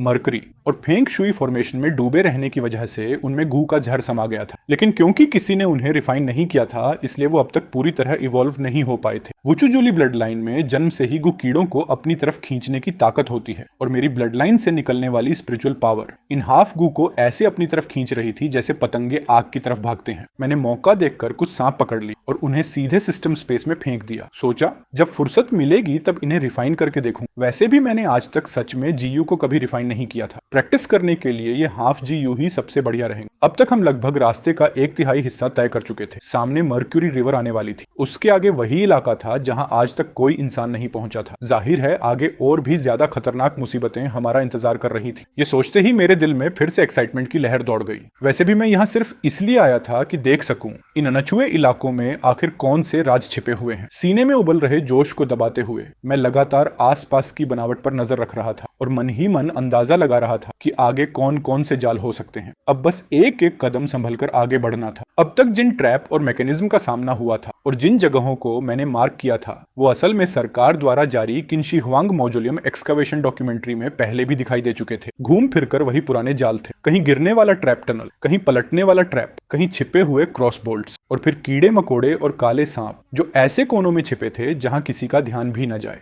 मेरे लिए तो ये छोटी मोटी चीजें कोई मायने नहीं रखती थी, लेकिन बाकी लोगों के लिए ऐसा जरूरी नहीं था। अरे भाई, तुम पूरे 3 घंटे से लड़ रहे हो, फिर भी सिर्फ 3 सांप ही मार पाए हो और फिर भी हार मानने को तैयार नहीं हो। मानना पड़ेगा भाई, जबरदस्त जिद्दी हो। लाइव स्ट्रीम के व्यूअर्स लाइन लगाकर उसका मजाक उड़ाने लगे। उधर चिंगलांग, जो अब तक काले सांपों के झुंड से बुरी तरह जूझ रहा था, उसका ब्लड प्रेशर लगातार बढ़ता जा रहा था। गुस्से और बेइज्जती से उसका चेहरा पूरा लाल पड़ गया। भाड़ में जाए ये सब, अब और नहीं खेलना। 2 काले सांपों को पीछे धकेलने के बाद वो गुस्से में पलटा और सीधे भाग गया। उसने तय कर लिया था कि वापस जाकर हैवी वेपन्स लेकर आएगा। इस बार ग्रेनेड और एपीजी एंटी टैंक गन लेकर ही आऊंगा। अगर पहले पता होता कि ये चोर इतना पागल निकलेगा तो मैं सिर्फ एक तलवार लेकर यहाँ कभी नहीं आता। चिंगलांग गुस्से में वहां से चला गया। थोड़ी देर बाद वो जानलेवा इरादों के साथ कंधे पर एपीजी उठाए वापस लौट आया। तुम जैसे घटिया सांपों की इतनी हिम्मत कि मेरे सामने अकड़ दिखाओ। कंधे पर बंदूक रखकर क्विंगलांग जोर जोर से हंसने लगा। कहीं मशीन गन से गोलियों की बरसात, कहीं ग्रेनेड इधर उधर फेंकना। पूरा इलाका भयंकर फायर पावर से साफ कर डाला। आधा घंटा बाद जमीन पर फैले तबाही के मंजर को देखकर उसके दिल में गजब की सेटिस्फैक्शन भर गई। अब समझ आया, तलवार लेकर लड़ने में क्या मजा है। सीधे फायर पावर से दुश्मन का सिर कुचल दो, वही असली मजा है। लगता है मेरी मेंटेलिटी फिर एक नए लेवल पर पहुंच गई है। यही तो असली स्ट्रॉन्ग पर्सन वाली फीलिंग है। छोड़ो उस नकली ब्लेड गॉड वाली शान, चुपचाप गन और बुलेट्स को अपनाओ। इस काम के बाद क्या मैं एक ही बार में तूफान पैदा कर पाऊंगा? यही तो उसकी जिंदगी का सबसे बड़ा सपना था। मुझे पूरा यकीन है कि मैं इसलिए स्ट्रॉन्ग हुआ हूं क्योंकि मेरी मेंटेलिटी बदल गई है। आखिर एक बार मैंने सच में गलती से ऐसा वार किया भी था। अब उसकी मेंटेलिटी पहले से कहीं ज्यादा मजबूत हो चुकी थी। उस चोर को ढूंढ निकालने का उसका इरादा पहले से भी ज्यादा भड़क उठा। अबे हरामी, तेरा दादा आ गया। चिंगलंग पागलों की तरह उसी रास्ते पर दौड़ पड़ा जो जॉ ग्वांगजी ने उसे बताया था। लाइव स्ट्रीम की स्क्रीन पर इक्का दुक्का कमेंट्स तैरने लगे। ये अंकल पागल हो गए क्या? बिल्कुल उन पुराने मार्शल आर्ट्स वाले सन की बुजुर्गों जैसे लग रहे हैं, लेकिन अभी अभी इनके आसपास सच में कोई अजीब सी ओरा घूमती हुई दिखी थी। अब वापस मेरी तरफ। इस वक्त मैं अनगिनत ट्रैप पार करके आखिरकार मरकरी रिवर के किनारे पहुंच चुका था। कहा जाता है कि चिंशी हुआंग ने अपने मकबरे के अंदर सूरज, चांद, सितारे, पहाड़ और नदियों का पूरा नक्शा बनवाया था। मेरे सामने बह रही यही नदी वही मशहूर मरकरी रिवर थी। मैं अपनी नजरें सामने बह रही उस गाढ़ी चांदी जैसी नदी पर टिकाए नदी के किनारे आगे पीछे चलता रहा। मैं चाहे किसी भी दिशा में जाता, मौत के बिल्कुल करीब होने वाला वो खतरनाक एहसास लगातार मेरे दिमाग से चिपका हुआ था। लगता था इस मरकरी रिवर के नीचे कुछ छिपा हुआ है। मैंने भौहें सिकोड़ ली। सिस्टम स्पेस से एक हल्के हरे रंग का गुवम निकाला और सीधे नदी में फेंक दिया। फिर हाथ के साइन बनाकर उसकी जांच की, लेकिन जो फीडबैक मिला वो पूरी तरह खाली था। अजीब बात थी, मेरे पास जो प्रोटेक्टिव सूट के गाइड का सूट था उसके साथ अगर मैं सीधे नदी में भी कूद जाता तब भी इतना भयानक डेंजर महसूस नहीं होना चाहिए था। ऊपर से वो खतरे का एहसास लगातार बढ़ता ही जा रहा था। अचानक मुझे कुछ समझ आया और मैंने तुरंत सिर उठाकर ऊपर देखा, कहीं वो बड़ा सा चिंगलांग तो नहीं। लेकिन उसके प्रोटेक्टिव सूट के साथ वो यहाँ तक कैसे पहुंच सकता था? आखिर ये खतरे का एहसास किस वजह से था? अबे हरामी, अपनी जान मेरे हवाले कर। ज्यादा सोचने का मौका ही नहीं मिला। मेरे दिल का बेचैनी वाला एहसास अचानक फट पड़ा। हवा चीरती हुई एक आवाज आई। मुझे बचने का मौका तक नहीं मिला कि एक आरपीजी रॉकेट मेरे सिर के बिल्कुल ऊपर से निकल गया। अगर अक्ल है तो कोई चाल मत चलना। धड़ाम, आरपीजी रॉकेट मेरे सामने मरकरी रिवर के बीचों बीच फट गया। ब्लास्ट के टुकड़े प्रोटेक्टिव सूट को खरोंच तक नहीं पाए, लेकिन मेरा चेहरा पूरी तरह गंभीर हो गया। सामने तेजी से बढ़ते हुए चिंगलंग को देखते ही मैंने एक हाथ पीठ के पीछे कर लिया और उंगलियों से लगातार हैंड सील बनाने लगा। चिंगलंग की आंखों में सावधानी साफ दिखाई दी। उसने आंखें सिकोड़कर मुझे घूरा। मुझे अब भी वहीं खड़ा देखकर उसने बिना झिझक दूसरा रॉकेट भी दाग दिया। अबे हरामी, चुपचाप मेरे साथ चल, ये आरपीजी तुझे वहीं खत्म कर देगा। मैंने शरीर मोड़कर रॉकेट से बचाव कर लिया, लेकिन रॉकेट जाकर पत्थर की दीवार से टकराया। धड़ाम, पूरा एंशियंट टॉम्ब जोर से कांप उठा। धूल और धुआं चारों तरफ फैल गया। लाइव स्ट्रीम की कमेंट सेक्शन में गालियों की बाढ़ आ गई। जब धूल छंटी, मर्क्यूरी रिवर के किनारे मेरा कहीं कोई निशान नहीं था। उधर एंशियंट टॉम्ब के बाहर जो ग्वांगजी तुरंत नदी पार करने का सामान और हथियार तैयार करने निकल पड़ा। मेरे गायब होने के कुछ ही देर बाद पूरे मकबरे में हल्के हल्के झटके शुरू हो गए। साथ ही अंदर से अजीबोगरीब धमाके जैसी आवाजें आने लगी, जिन्हें सुनकर क्विंग लैंग जैसा अनुभवी इंसान भी तनाव में आ गया। अचानक टनल के अंदर से रोंगटे खड़े कर देने वाली आवाजें गूंजने लगी। चू चू करती चूहों की चीखें, जहरीले सांपों की फुफकार और गहरी सुरंगों में गूंजती भारी गुर्राहट। सभी लोगों की नजरें तुरंत उसी टनल की तरफ टिक गईं, जहां से चिंगलंग अभी बाहर निकला था। अनगिनत सांप, बिच्छू, कीड़े मकोड़े और चूहे बाहर निकलने लगे। काले सांपों के झुंड रेंगते हुए हर तरफ फैल गए। लाल आंखों वाले सफेद चूहे और ब्लड एंट्स भी उनके साथ बाहर आ गए। इस कब्र के अंदर आखिर इतने सारे डरावने जीव छिपे हुए थे। लाइव स्ट्रीम की कमेंट सेक्शन तुरंत फट पड़ी। सब लोग अपनी अल्टीमेट स्किल इस्तेमाल कर रहे हैं। पक्का छोटे भाई ने ही इन्हें बुलाया है। हर कोई एक्साइटमेंट से भर गया। सबको लगा था कि सिर्फ काले सांपों को कंट्रोल करना ही बहुत ओवरपावर्ड है, लेकिन किसने सोचा था कि वो इतने सारे अजीबोगरीब जीव भी बुला सकता है। सामने काले बादल की तरह उमड़ते सांपों, चूहों और कीड़ों के झुंड को देखकर चिंगलंग का चेहरा भी उतर गया। उसने कंधे पर आरपीजी उठाई और बिना सोचे एक रॉकेट दाग दिया। धड़म। उसी वक्त मर्क्यूरी रिवर के तल में मैंने एक बड़ा घूंट ताजा खून उगल दिया। ये सीक्रेट टेक्निक 10 मील के दायरे में मौजूद सांप, चूहे और कीड़ों को बुला सकती थी, लेकिन इसकी कीमत भी बेहद भारी थी। मेरे अंदर वूशी जूली ब्लड लाइन होने के बावजूद मेरे अंदरूनी अंग दर्दनाक तरीके से उसकी रिकॉइल झेल रहे थे। मैं अभी भी बहुत कमजोर हूँ। मेरी आंखों में खून उतर आया। मेरे दिमाग में गुरेफिनिंग की सीक्रेट टेक्निक घूमने लगी। गू को आधार बनाना, 100 गू वम्स को पालकर सिर्फ एक गू वम को विकसित करना और आखिर में उससे अपना नेटल गू पैदा करना। गू मास्टर्स के कुल 9 रैंक होते हैं। हर रैंक एक अलग रियलम होता है। मेरी ताकत और उस लंबे चौड़े आदमी की ताकत लगभग बराबर थी, लेकिन वो मौत से खेलते हुए अनगिनत लड़ाइयां लड़ चुका था। लड़ाई के वक्त वो पूरी तरह जान की बाजी लगा देता था। अगर मैं उसे सीधी भिड़ंत करता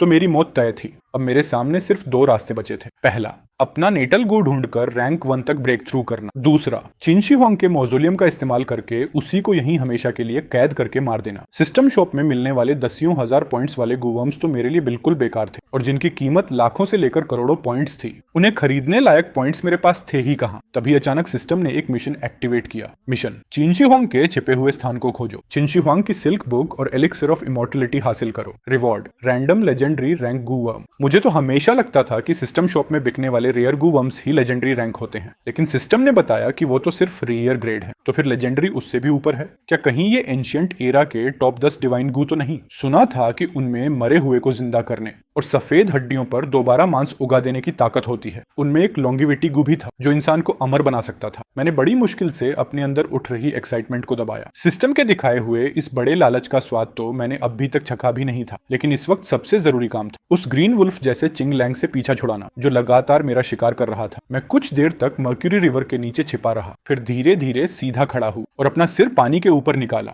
चारों तरफ घना अंधेरा था। सिर्फ चट्टानों पर जड़े क्रिस्टल हल्की हल्की रोशनी बिखेर रहे थे। उनकी रोशनी चांदी जैसी नदी पर पड़कर इस जगह को थोड़ा उजाला दे रही थी, लेकिन बाहर की दुनिया के मुकाबले यहाँ अब भी बहुत धुंधला अंधेरा छाया हुआ था। मैंने अपनी सुपर ब्राइट फ्लैशलाइट ऑन की और चारों तरफ इस अनजान जगह को ध्यान से देखने लगा, लेकिन अगले ही पल मेरा चेहरा बेहद गंभीर हो गया। आर्कियोलॉजी टीम आज तक यहाँ कभी नहीं पहुंच पाई थी। मर्क्यूरी रिवर के जहरीले झरने उन्हें आधा कदम भी आगे बढ़ने नहीं दिया था। ये भी पहली बार था जब मैं अपनी आंखों से एंशिएंट टॉम्ब के अंदर ऐसा नजारा देख रहा था। तो मर्क्यूरी रिवर के उस पार की दुनिया ऐसी दिखती है। उसी समय बाहर प्रोफेसर झांग पूरी तरह मेरी लाइव स्ट्रीम में डूब चुके थे। वो विशाल टूम स्पेस को घूर रहे थे जहां मर्क्यूरी रिवर उफनती हुई बह रही थी। चारों तरफ चमकती रहस्यमयी रोशनी को देखकर उनके दिल में जबरदस्त भावनाएं उमड़ पड़ी। इतने सालों तक न जाने कितने लोगों ने कितनी मेहनत की, लेकिन कोई भी मर्क्यूरी रिवर के उस पार एक कदम तक नहीं रख पाया। और आज सच में कोई अपनी जान की परवाह किए बिना मर्क्यूरी रिवर के पार पहुंच गया था। गुरुजी, आपका सपना आखिर पूरा हो गया। प्रोफेसर झांग की आंखें आंसुओं से भर गईं। उन्होंने तुरंत अपने पुराने मेंटोर को फोन लगाया। वो बुजुर्ग प्रोफेसर अब लगभग 80 साल के हो चुके थे। पूरी बात सुनते ही उनका पूरा शरीर कांपने लगा।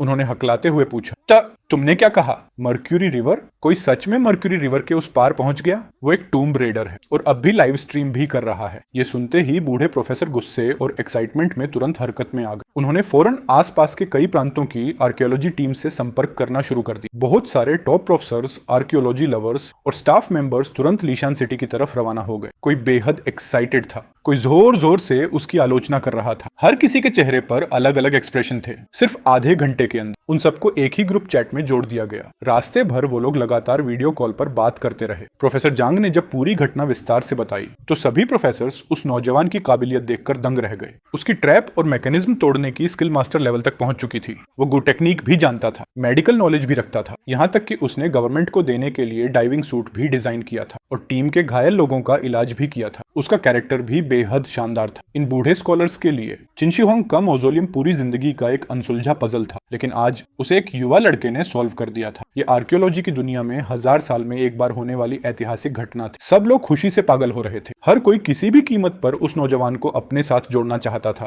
वो हर हाल में उसकी रक्षा करना चाहते थे ताकि वो देश की आर्कियोलॉजी के लिए अपना पूरा टैलेंट लगा सके। इतना बड़ा जीनियस भला कौन नहीं चाहेगा। लेकिन हुआशिया में काम करने वाला विदेशी आर्कियोलॉजी प्रोफेसर स्मिथ इस सब में जरा भी दिलचस्पी नहीं रखता था। उसका मानना था टॉम रेडर हमेशा टॉम रेडर ही रहेगा। अगर उसने कानून तोड़ा है तो उसे सजा मिलनी ही चाहिए। स्मिथ कई सालों से हुआशिया में रह रहा था। उसे हमेशा बेहतरीन सुविधाएं और सम्मान मिलता रहा था। इसी वजह से उसके अंदर खुद को दूसरों से श्रेष्ठ समझने का घमंड भर गया था। पूर्वी देशों के लोग उसके साथ बहुत सम्मान और गर्मजोशी से पेश आते थे, लेकिन उसने उसे उनकी कमजोरी और निर्भरता समझ लिया, जिसे ये लोग सभ्यता और शिष्टाचार का देश कहते हैं। वो मेरे हिसाब से सिर्फ खुशामद करने का तरीका है। उसे ये भी बिल्कुल पसंद नहीं था कि ये प्रोफेसर्स हर समय चिनशी हुआंग और हन वुदी की तारीफ करते रहते थे। हन डायनेस्टी के बारे में तो हिस्टोरिकल रिकॉर्ड्स मौजूद हैं, लेकिन चिनशी हुआंग की उपलब्धियों का असली एविडेंस कहाँ है? और शिया, शांग, जोउ डायनेस्टी या 3 सोवेरेन्स एंड 5 एम्परर्स, उस विदेशी प्रोफेसर की नजर में ये सब सिर्फ जंगली लोगों की मिथोलॉजी थी। जब मैंने सुना कि बाहर सैकड़ों प्रोफेसर्स इकट्ठा हो चुके हैं और सब मुझे अपने साथ जोड़ने की प्लानिंग कर रहे हैं, तो मैंने राहत की सांस ली। इस बार तो जैकपॉट लग गया।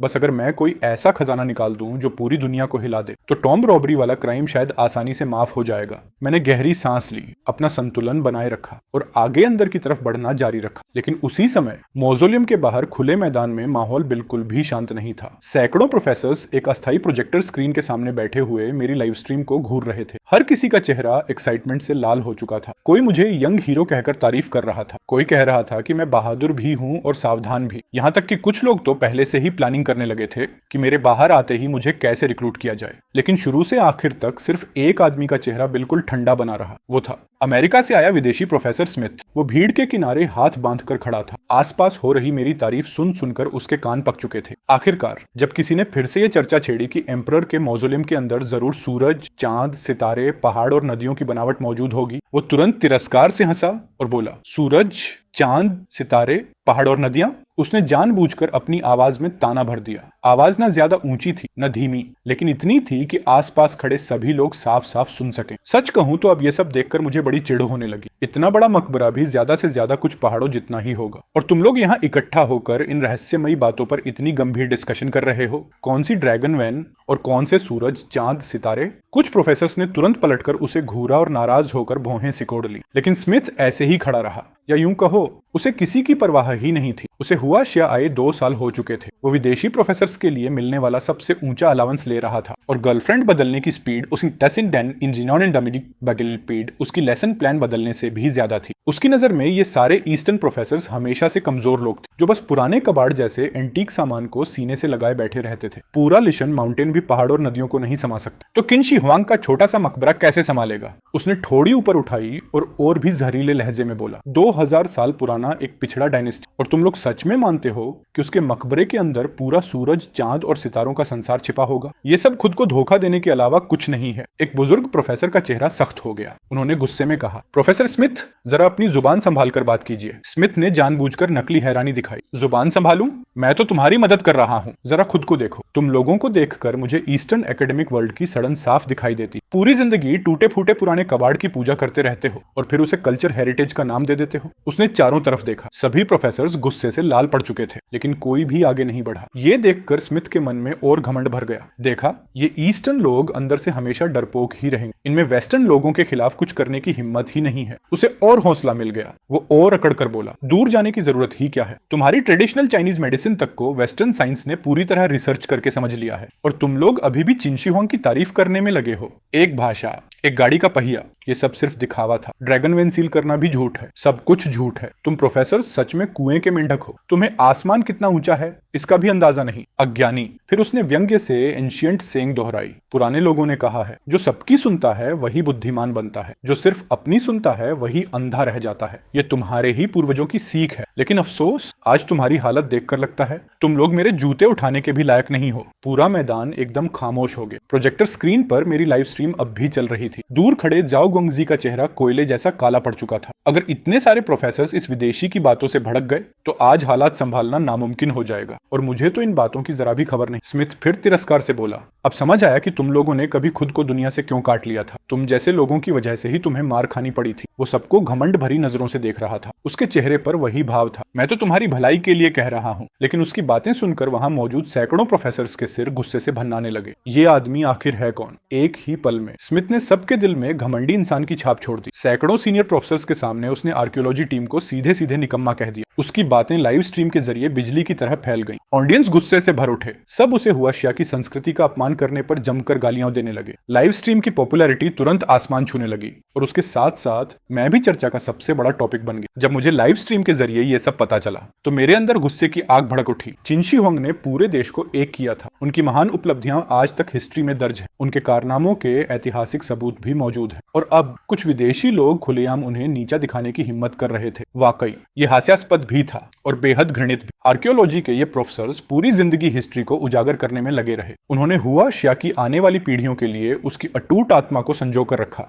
अगर इतनी शानदार सिविलाइजेशन न होती तो आज का ये शांत और समृद्ध दौर भी नहीं होता। विदेशों में हमेशा नोबिलिटी की बात होती, लेकिन हुआशिया में अगर कोई अपने परिवार की सिर्फ 10-12 पीढ़ियों पीछे जाकर देख ले तो कौन सा खानदान ऐसा होगा जिसने कभी दुनिया में नाम न कमाया हो। इतने सारे डायनेस्टीज बदल गए। न जाने कितने महान लोग इस धरती पर पैदा हुए और उन्होंने अनगिनत महान काम। हजारों साल तक हुआशिया दुनिया की चोटी पर खड़ा रहा। चिंग डायनेस्टी सिर्फ एक अस्थायी गिरावट थी, और आज एक विदेशी यहाँ खड़ा होकर इतनी बकवास करने की हिम्मत कर रहा था। तू हुआशिया की हिस्ट्री पर बात करने के लायक भी है। तू चिंशी हुआंग की महानता पर फैसला सुनाने के काबिल भी है। मैंने धीरे से अपना सिर उठाया। मेरी बर्फ जैसी ठंडी नजर सीधे लाइव स्ट्रीम कैमरा पर टिक गई। मैंने दांत भींचकर एक एक शब्द साफ कहा, स्मिथ, दफा हो जा, अपने उस गरीब देश में वापस लौट जा। मेरी आवाज गूंजते ही लाइव स्ट्रीम सिस्टम ने तुरंत कैमरा झूम कर दिया। स्मिथ की बदतमीजी के ठीक बाद मैंने जैसे उसकी बात सचमुच सुन ली हो। मैं पलटा और मास्क के पीछे से बर्फ जैसी ठंडी आवाज निकली। स्मिथ मेरी आंखों से टकराते ही बुरी तरह चौंक गया। मास्क के पीछे छिपी मेरी ठंडी नजर देखकर उसकी रीढ़ तक सिहर उठी। प्रोफेसर जांग जियांगू गुस्से में तुरंत खड़े हो गए। उन्होंने मुट्ठी लहराकर जोर से चिल्लाया, बहुत बढ़िया कहा। बाकी सभी प्रोफेसर्स भी एक साथ खड़े हो गए। तालियों और जयकारों की आवाज चारों तरफ गूंज उठी। वाह बेटे, तुम विदेशी लोग भी हुआशिया के 5000 साल के इतिहास पर बात करने चले हो। जब हमारे चिंशी हुआंग पूरे देश को एक कर रहे थे तब तुम्हारे वेस्टर्न लोग तो अभी छोटे छोटे गांवों में आपस में लड़ाई ही कर रहे थे, और फिर भी यहाँ आकर हमारा मजाक उड़ाने की हिम्मत करता है। सच में बड़ा हंसी का पात्र है। सभी प्रोफेसर्स एक के बाद एक उसका विरोध करने लगे। मेरे लिए उनका रिस्पेक्ट भी तेजी से बढ़ गया। स्मिथ का चेहरा और भी बदसूरत होता जा रहा था। वो दांत पीसते हुए बोला, तुम लोग चाहे जो भी कह लो, चिंशी हुआंग के मौजूलियम के अंदर सूरज, चांद और सितारे होना बिल्कुल नामुमकिन है। और ये पहाड़ नदी वाली बातें, अगर थोड़ा सा मर्क्यूरी भर देने को ही नदी कहना तो उससे ज्यादा मजाक की बात और क्या होगी। आखिर में तुम लोग बस खुद को ही बेवकूफ बना रहे हो। उसने लाइव स्ट्रीम की स्क्रीन पर मुझे घूरा, फिर आसपास खड़े प्रोफेसर्स पर नजर दौड़ाई। उसके सीने में गुस्सा उबल रहा था। ये ईस्टर्न लोग उसकी बेइज्जती करने की हिम्मत कैसे कर सकते थे? अज्ञानी लोग, तुम्हारा कोई इलाज नहीं है। प्रोफेसर जांग गुस्से से गरज उठे, स्मिथ, अगर यहाँ रहना नहीं है तो अभी अपने देश वापस निकल जाओ। स्मिथ ने सबको घमंड भरी नजर से देखा और ठंडी आवाज में बोला, मैं अपनी आंखों से देखूंगा। तुम्हारे इस तथाकथित सूरज, चांद, सितारे और पहाड़ नदियां आखिर हैं कहाँ? आखिर चिंशी होंग्स के मौजोलियम के अंदर वो सब कैसे छिपाया गया है? प्रोफेसर जांग गुस्से से कांप उठे। कई प्रोफेसर्स का अनुमान था कि सूरज, चांद, सितारे और पहाड़ नदियां सिर्फ एक सिंबॉलिक डिस्क्रिप्शन है और मर्क्यूरी रिवर ही शायद वही बड़ी नदी थी जिसका जिक्र चिंशी हुआंग ने किया था। लेकिन उस विदेशी के चेहरे पर बना घमंडी भाव सच में बेहद चुभ रहा था। उसी वक्त लाइव स्ट्रीम में मेरी शांत आवाज सुनाई दी, तो अपनी आंखें खोलकर ध्यान से देख। सभी की निगाहों के सामने मैं आराम से मर्क्यूरी रिवर के बीचों बीच चलता हुआ आगे बढ़ने लगा। धीरे धीरे आगे बढ़ते हुए कई प्रोफेसर्स के चेहरे पर चिंता और उलझन साफ दिखाई देने लगी। क्या इस नौजवान को कुछ मिल गया है? क्या चिंशी हुआंग द्वारा बनाई गई पहाड़ नदी वाली व्यवस्था में मर्क्यूरी रिवर के अलावा भी कुछ है? सभी प्रोफेसर्स हैरान थे। उनके हिसाब से इस मौजोलियम में मर्क्यूरी की खतरनाक मात्रा, भयानक ट्रैप्स और जहरीले गू के अलावा और कोई बड़ा रहस्य नहीं होना चाहिए था। फिर उसने ऐसा क्यों कहा? क्या उसे पहले से ही कुछ पता था? जब सब लोग अभी भी शक में थे तभी मेरी आवाज फिर सुनाई दी। यह जगह हेवनली स्टेम्स और अर्थली ब्रांचेस के अनुसार बनाई गई है। यहाँ की हर चीज बाहर की दुनिया से मेल खाती। हनफेंग स्थापित है। 5 एलिमेंट्स छिपे हुए हैं जिसे तुम सूरज और चांद कहते हो, वो यहीं मौजूद है। मेरी बात खत्म होते ही सबकी आंखों के सामने मैं एक विशाल बंद दरवाजे तक पहुंच गया। जैसे ही मैंने धीरे धीरे उसे खोला, एक चकाचौंध कर देने वाली रोशनी सबकी आंखों में भर गई। उसी तेज रोशनी के साथ लाइव स्ट्रीम की स्क्रीन पूरी सफेद हो गई। कुछ पल बाद सामने एक विशाल रास्ता दिखाई दिया। उस रास्ते पर हरी काई जमी हुई थी और हर तरफ चांदी जैसी चमक, बिखेरते क्रिस्टल लगे हुए थे। क्रिस्टल की रोशनी नीचे बहती मरकरी रिवर से रिफ्लेक्ट होकर पूरे इलाके के हर कोने को रोशन कर रही थी। रास्ते के आखिर में सीधे ऊपर जाती हुई लंबी सीढ़ियां दिखाई दे रही थी। स्मिथ तिरस्कार से हंसा। क्या जोकर है? उसे पूरा यकीन था कि मास्क पहने आदमी बस दिखावा कर रहा है, लेकिन इस बार किसी ने उसकी बात पर ध्यान ही नहीं दिया। सभी लोग लाइव स्ट्रीम में सिर्फ मुझे देख रहे थे। मैं सीढ़ियां चढ़ने लगा। एक एक कदम धीरे धीरे ऊपर बढ़ता गया और हर कदम के साथ सबके दिल की धड़कन भी तेज होती जा रही थी। अब तक सब यही मान रहे थे कि मर्क्यूरी रिवर ही मौजोलियम की सबसे बड़ी नदी है, लेकिन मैंने साफ कह दिया था ऐसा नहीं है। यही बात सबको बेचैन कर रही थी। अगर मर्क्यूरी रिवर से भी ज्यादा चौंकाने वाली चीज नहीं मिली तो क्या हम विदेशी लोगों के सामने मजाक नहीं बन जाएंगे? मैं लगभग आधे घंटे तक लगातार सीढ़ियां चढ़ता रहा। तब जाकर लोगों को सीढ़ियों के आखिर में हल्की सी रोशनी दिखाई दी। स्मिथ तुरंत ताना मारते हुए बोला, आधा घंटा हो गया, कम से कम 400 मीटर ऊपर तो चढ़ ही गया होगा। इतनी हाइट पर तो इसे मौसोलियम से बाहर निकल जाना चाहिए था। फिर ये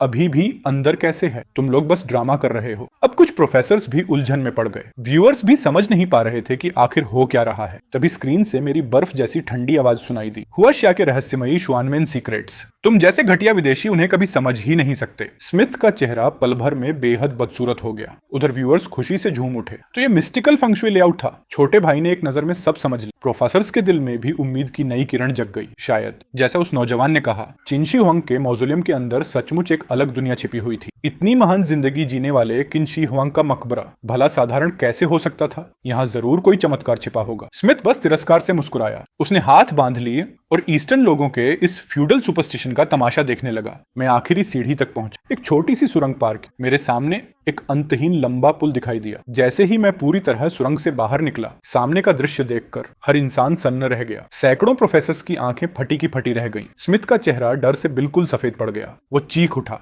ये कैसे हो सकता है? इंपीरियल मौजोलियम के अंदर इतनी विशाल स्ट्रक्चर कैसे हो सकती है? नामुमकिन, बिल्कुल नामुमकिन। ये कोई जादू है। ये साइंस के बिल्कुल खिलाफ है। ये शिलासो है। उस विशाल पुल के नीचे दर्जनों आसमान छूते पत्थर के पहाड़ खड़े थे जो दूर दूर तक अंतहीन फैले हुए दिखाई दे रहे थे। उस अनंत ब्रिज को पूरे स्पेस की सीमा बनाया गया था। बाईं तरफ एक चमकता हुआ सूरज हवा में टंगा हुआ था। बादलों की धुंध के बीच एक चांदी जैसी नदी तेजी से बह रही थी और दाईं तरफ आसमान में पूरा गोल चांद टंगा हुआ था जिसके साथ अनगिनत सितारे चमक रहे थे। पूरे पहाड़ों पर तरह तरह के दुर्लभ फूल और जड़ी बूटियां हल्की हल्की रोशनी बिखेर रही थी। जैसे ही मैं रुका, सब लोगों ने अपनी आंखों से देखा कि सूरज धीरे धीरे दाईं तरफ सरकने लगा। चांद बाईं तरफ डूबने लगा। फिर कुछ देर बाद दोबारा ऊपर निकल आया। आसमान के सितारे कभी चमकते, कभी बुझ जाते और फिर दोबारा जन्म लेते। सूरज और चांद लगातार अपने साइकिल में घूम रहे थे। सितारों के जन्म और विनाश के बीच नीचे बादलों से ढकी दुनिया में हर चीज लगातार बदल रही थी। पेड़ पौधे उगते, फिर मुरझा जाते और फिर दोबारा जन्म लेते।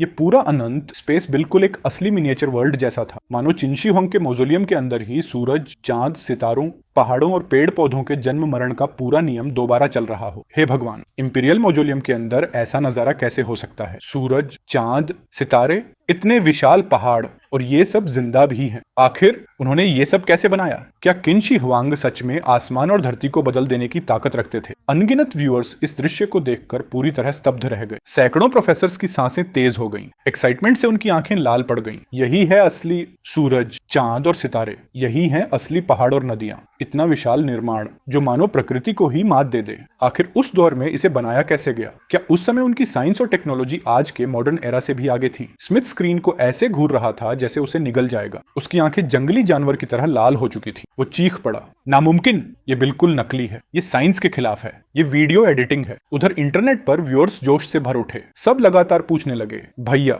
ये जगह आखिर है क्या? प्लीज हमें एक्सप्लेन करो। स्क्रीन पर मेरा चेहरा अब भी बिल्कुल शांत था। मैंने बैकपैक से एक लंबी रोप निकाली, उसे ब्रिज की रेलिंग से मजबूती से बांधा, फिर धीरे धीरे नीचे उतरना शुरू कर दिया। उधर स्मिथ गला फाड़कर चिल्ला रहा था, ये ग्रीन स्क्रीन है। मुझे यकीन नहीं होता कि तुम ईस्टर्न लोग अपनी झूठी शान के लिए आर्कियोलॉजी तक फेक कर सकते हो। सब कुछ फेक है। वो ये बात किसी भी कीमत पर मानने को तैयार नहीं था कि ईस्ट उसकी कंट्री से कहीं ज्यादा महान हो सकता है। लेकिन वहां मौजूद किसी ने भी उसकी तरफ देखा तक नहीं। सबकी निगाहें सिर्फ मुझ पर टिकी थी। सब जानते थे अगर ये सच है तो मैं जरूर इसका पक्का प्रूफ दूंगा। और जैसा सबने सोचा था वैसा ही हुआ। जमीन पर उतरते ही मैं सीधे उन हल्की रोशनी देने वाले पौधों के पास पहुंचा जिन्हें मैंने पहले देखा था। मैंने शांत आवाज में कहा, ड्रैगन फ्लावर, 7 स्टार लीफ, मैंडला फ्रूट, क्या तुम्हारे पास ये चीजें हैं? मैंने आराम से उन दुर्लभ जड़ी बूटियों को हाथ से छूकर तोड़ा। मेरे चेहरे पर जरा भी बदलाव नहीं आया। जैसे ही मैंने ये कहा, स्मिथ का चेहरा लाश की तरह सफेद पड़ गया। मैं फिर बोला, blood sand vine, shadow tail grass, 5 flower wood, क्या तुम लोग इन्हें बना सकते हो?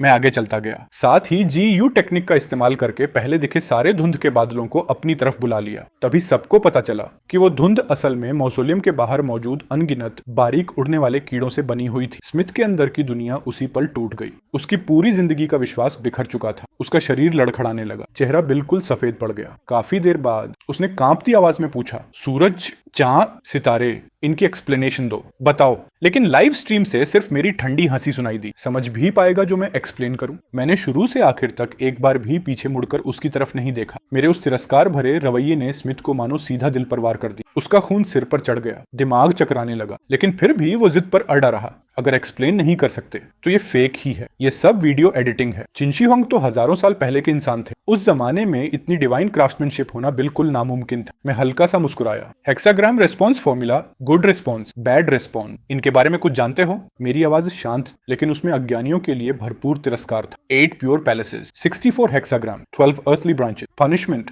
कॉन्फ्लिक्ट, हार्म, कुछ समझते हो? Earthly branch, 3 harmony formation, 6 harmony, entering the tomb, leaving the tomb, void cycle, hidden spirit, flying spirit, moving hexagram, still hexagram, main hexagram, changing hexagram, 12 stages of growth, stars and Shah, Jingshi Yizhuan, Donglin secret formula, Huozlin, golden book, secrets of divination। इनमें से एक भी चीज समझते हो? ये सब चीजें इनमें से एक भी समझता है तो? मेरी आवाज अब भी बिल्कुल शांत थी, लेकिन शुरू से आखिर तक स्मिथ को अपनी नजरों में लायक तक न समझने वाला मेरा रवैया उसे ऐसे लगा जैसे उसके ऊपर बिजली गिर गई हो। अगर तू इनमें से सिर्फ थोड़ा सा बेसिक नॉलेज भी समझ तो जिंदगी में कभी ये बेवकूफी भरी बात नहीं कहता कि मिस्टिसिज्म जैसी कोई चीज होती ही नहीं। दरवाजे के अंदर कदम रखने से पहले ही सब कुछ झुठला देने वाला तुम जैसे घटिया विदेशी भी हो शाह की विरासत पर बात करने के लायक हो। मैं हल्का सा हंस, ये सब तेरी अज्ञानता है जिसकी वजह से तू इतनी बेकार और घमंडी बातें कर रहा है। सबसे अच्छा यही होगा कि जल्दी अपने उस बंदरों वाले पिछड़े देश में वापस निकल जा। इस इंपीरियल मौजूलियम का 9 पैलेस फॉर्मेशन, अर्थली ब्रांचेस की क्लैश और हार्म अगर मैं तुझे समझा भी दूं तो तेरे जैसे विदेशी जंगली के दिमाग में एक शब्द भी नहीं घुसेगा। दफा हो जा और खुद की और बेइज्जती मत करा। ये कहकर मैंने उसकी तरफ दोबारा देखा तक नहीं। मैं सीधा मौजूलियम के और अंदर चलता गया। उधर मौजूलियम के बाहर मेरी आखिरी बातें सुनने के बाद स्मिथ पूरी तरह टूट चुका था। आखिरकार उसने जोर से खून की एक उल्टी की। उस खून में झाग भी मिला हुआ था। उसकी आंखें बिल्कुल खाली हो गईं। वो जमीन पर गिर पड़ा और वहीं बेहोश हो गया। प्रोफेसर्स एक्साइटमेंट से पागल हो रहे थे। उधर इंटरनेट पूरी तरह फट पड़ा। उसी समय मेरे दिमाग में सिस्टम की आवाज गूंजी, होस्ट की फेम 50,000 पार कर चुकी है, बधाई हो, आपको प्राप्त हुआ बेसिक मिस्टिकिज्म सीक्रेट मैनुअल। इसमें response formula, universal interaction, 6 relatives, 6 beast और बेसिक मिस्टिसिज्म का पूरा फाउंडेशन शामिल है। सिस्टम की भावहीन आवाज खत्म होते ही बेइंतहा मिस्टिसिज्म नॉलेज समंदर की लहरों की तरह मेरे दिमाग में उमड़ पड़ी। कुछ देर तक मेरी आंखों के आगे अंधेरा छा गया। काफी समय बाद जब मैंने पूरी नॉलेज को पचा लिया तब जाकर मुझे इस जगह का पूरा लेआउट समझ में आया। मैंने कभी नहीं सोचा था कि यहाँ इतने सारे क्लैश, हार्म और 6 हार्मनी रूल्स का इस्तेमाल किया गया होगा। यांग एनर्जी को इकट्ठा करके सन बनाया गया, इन एनर्जी को इकट्ठा करके मून और 12 अर्थली ब्रांचेस के समय चक्र के साथ मिलाकर आखिर में सन,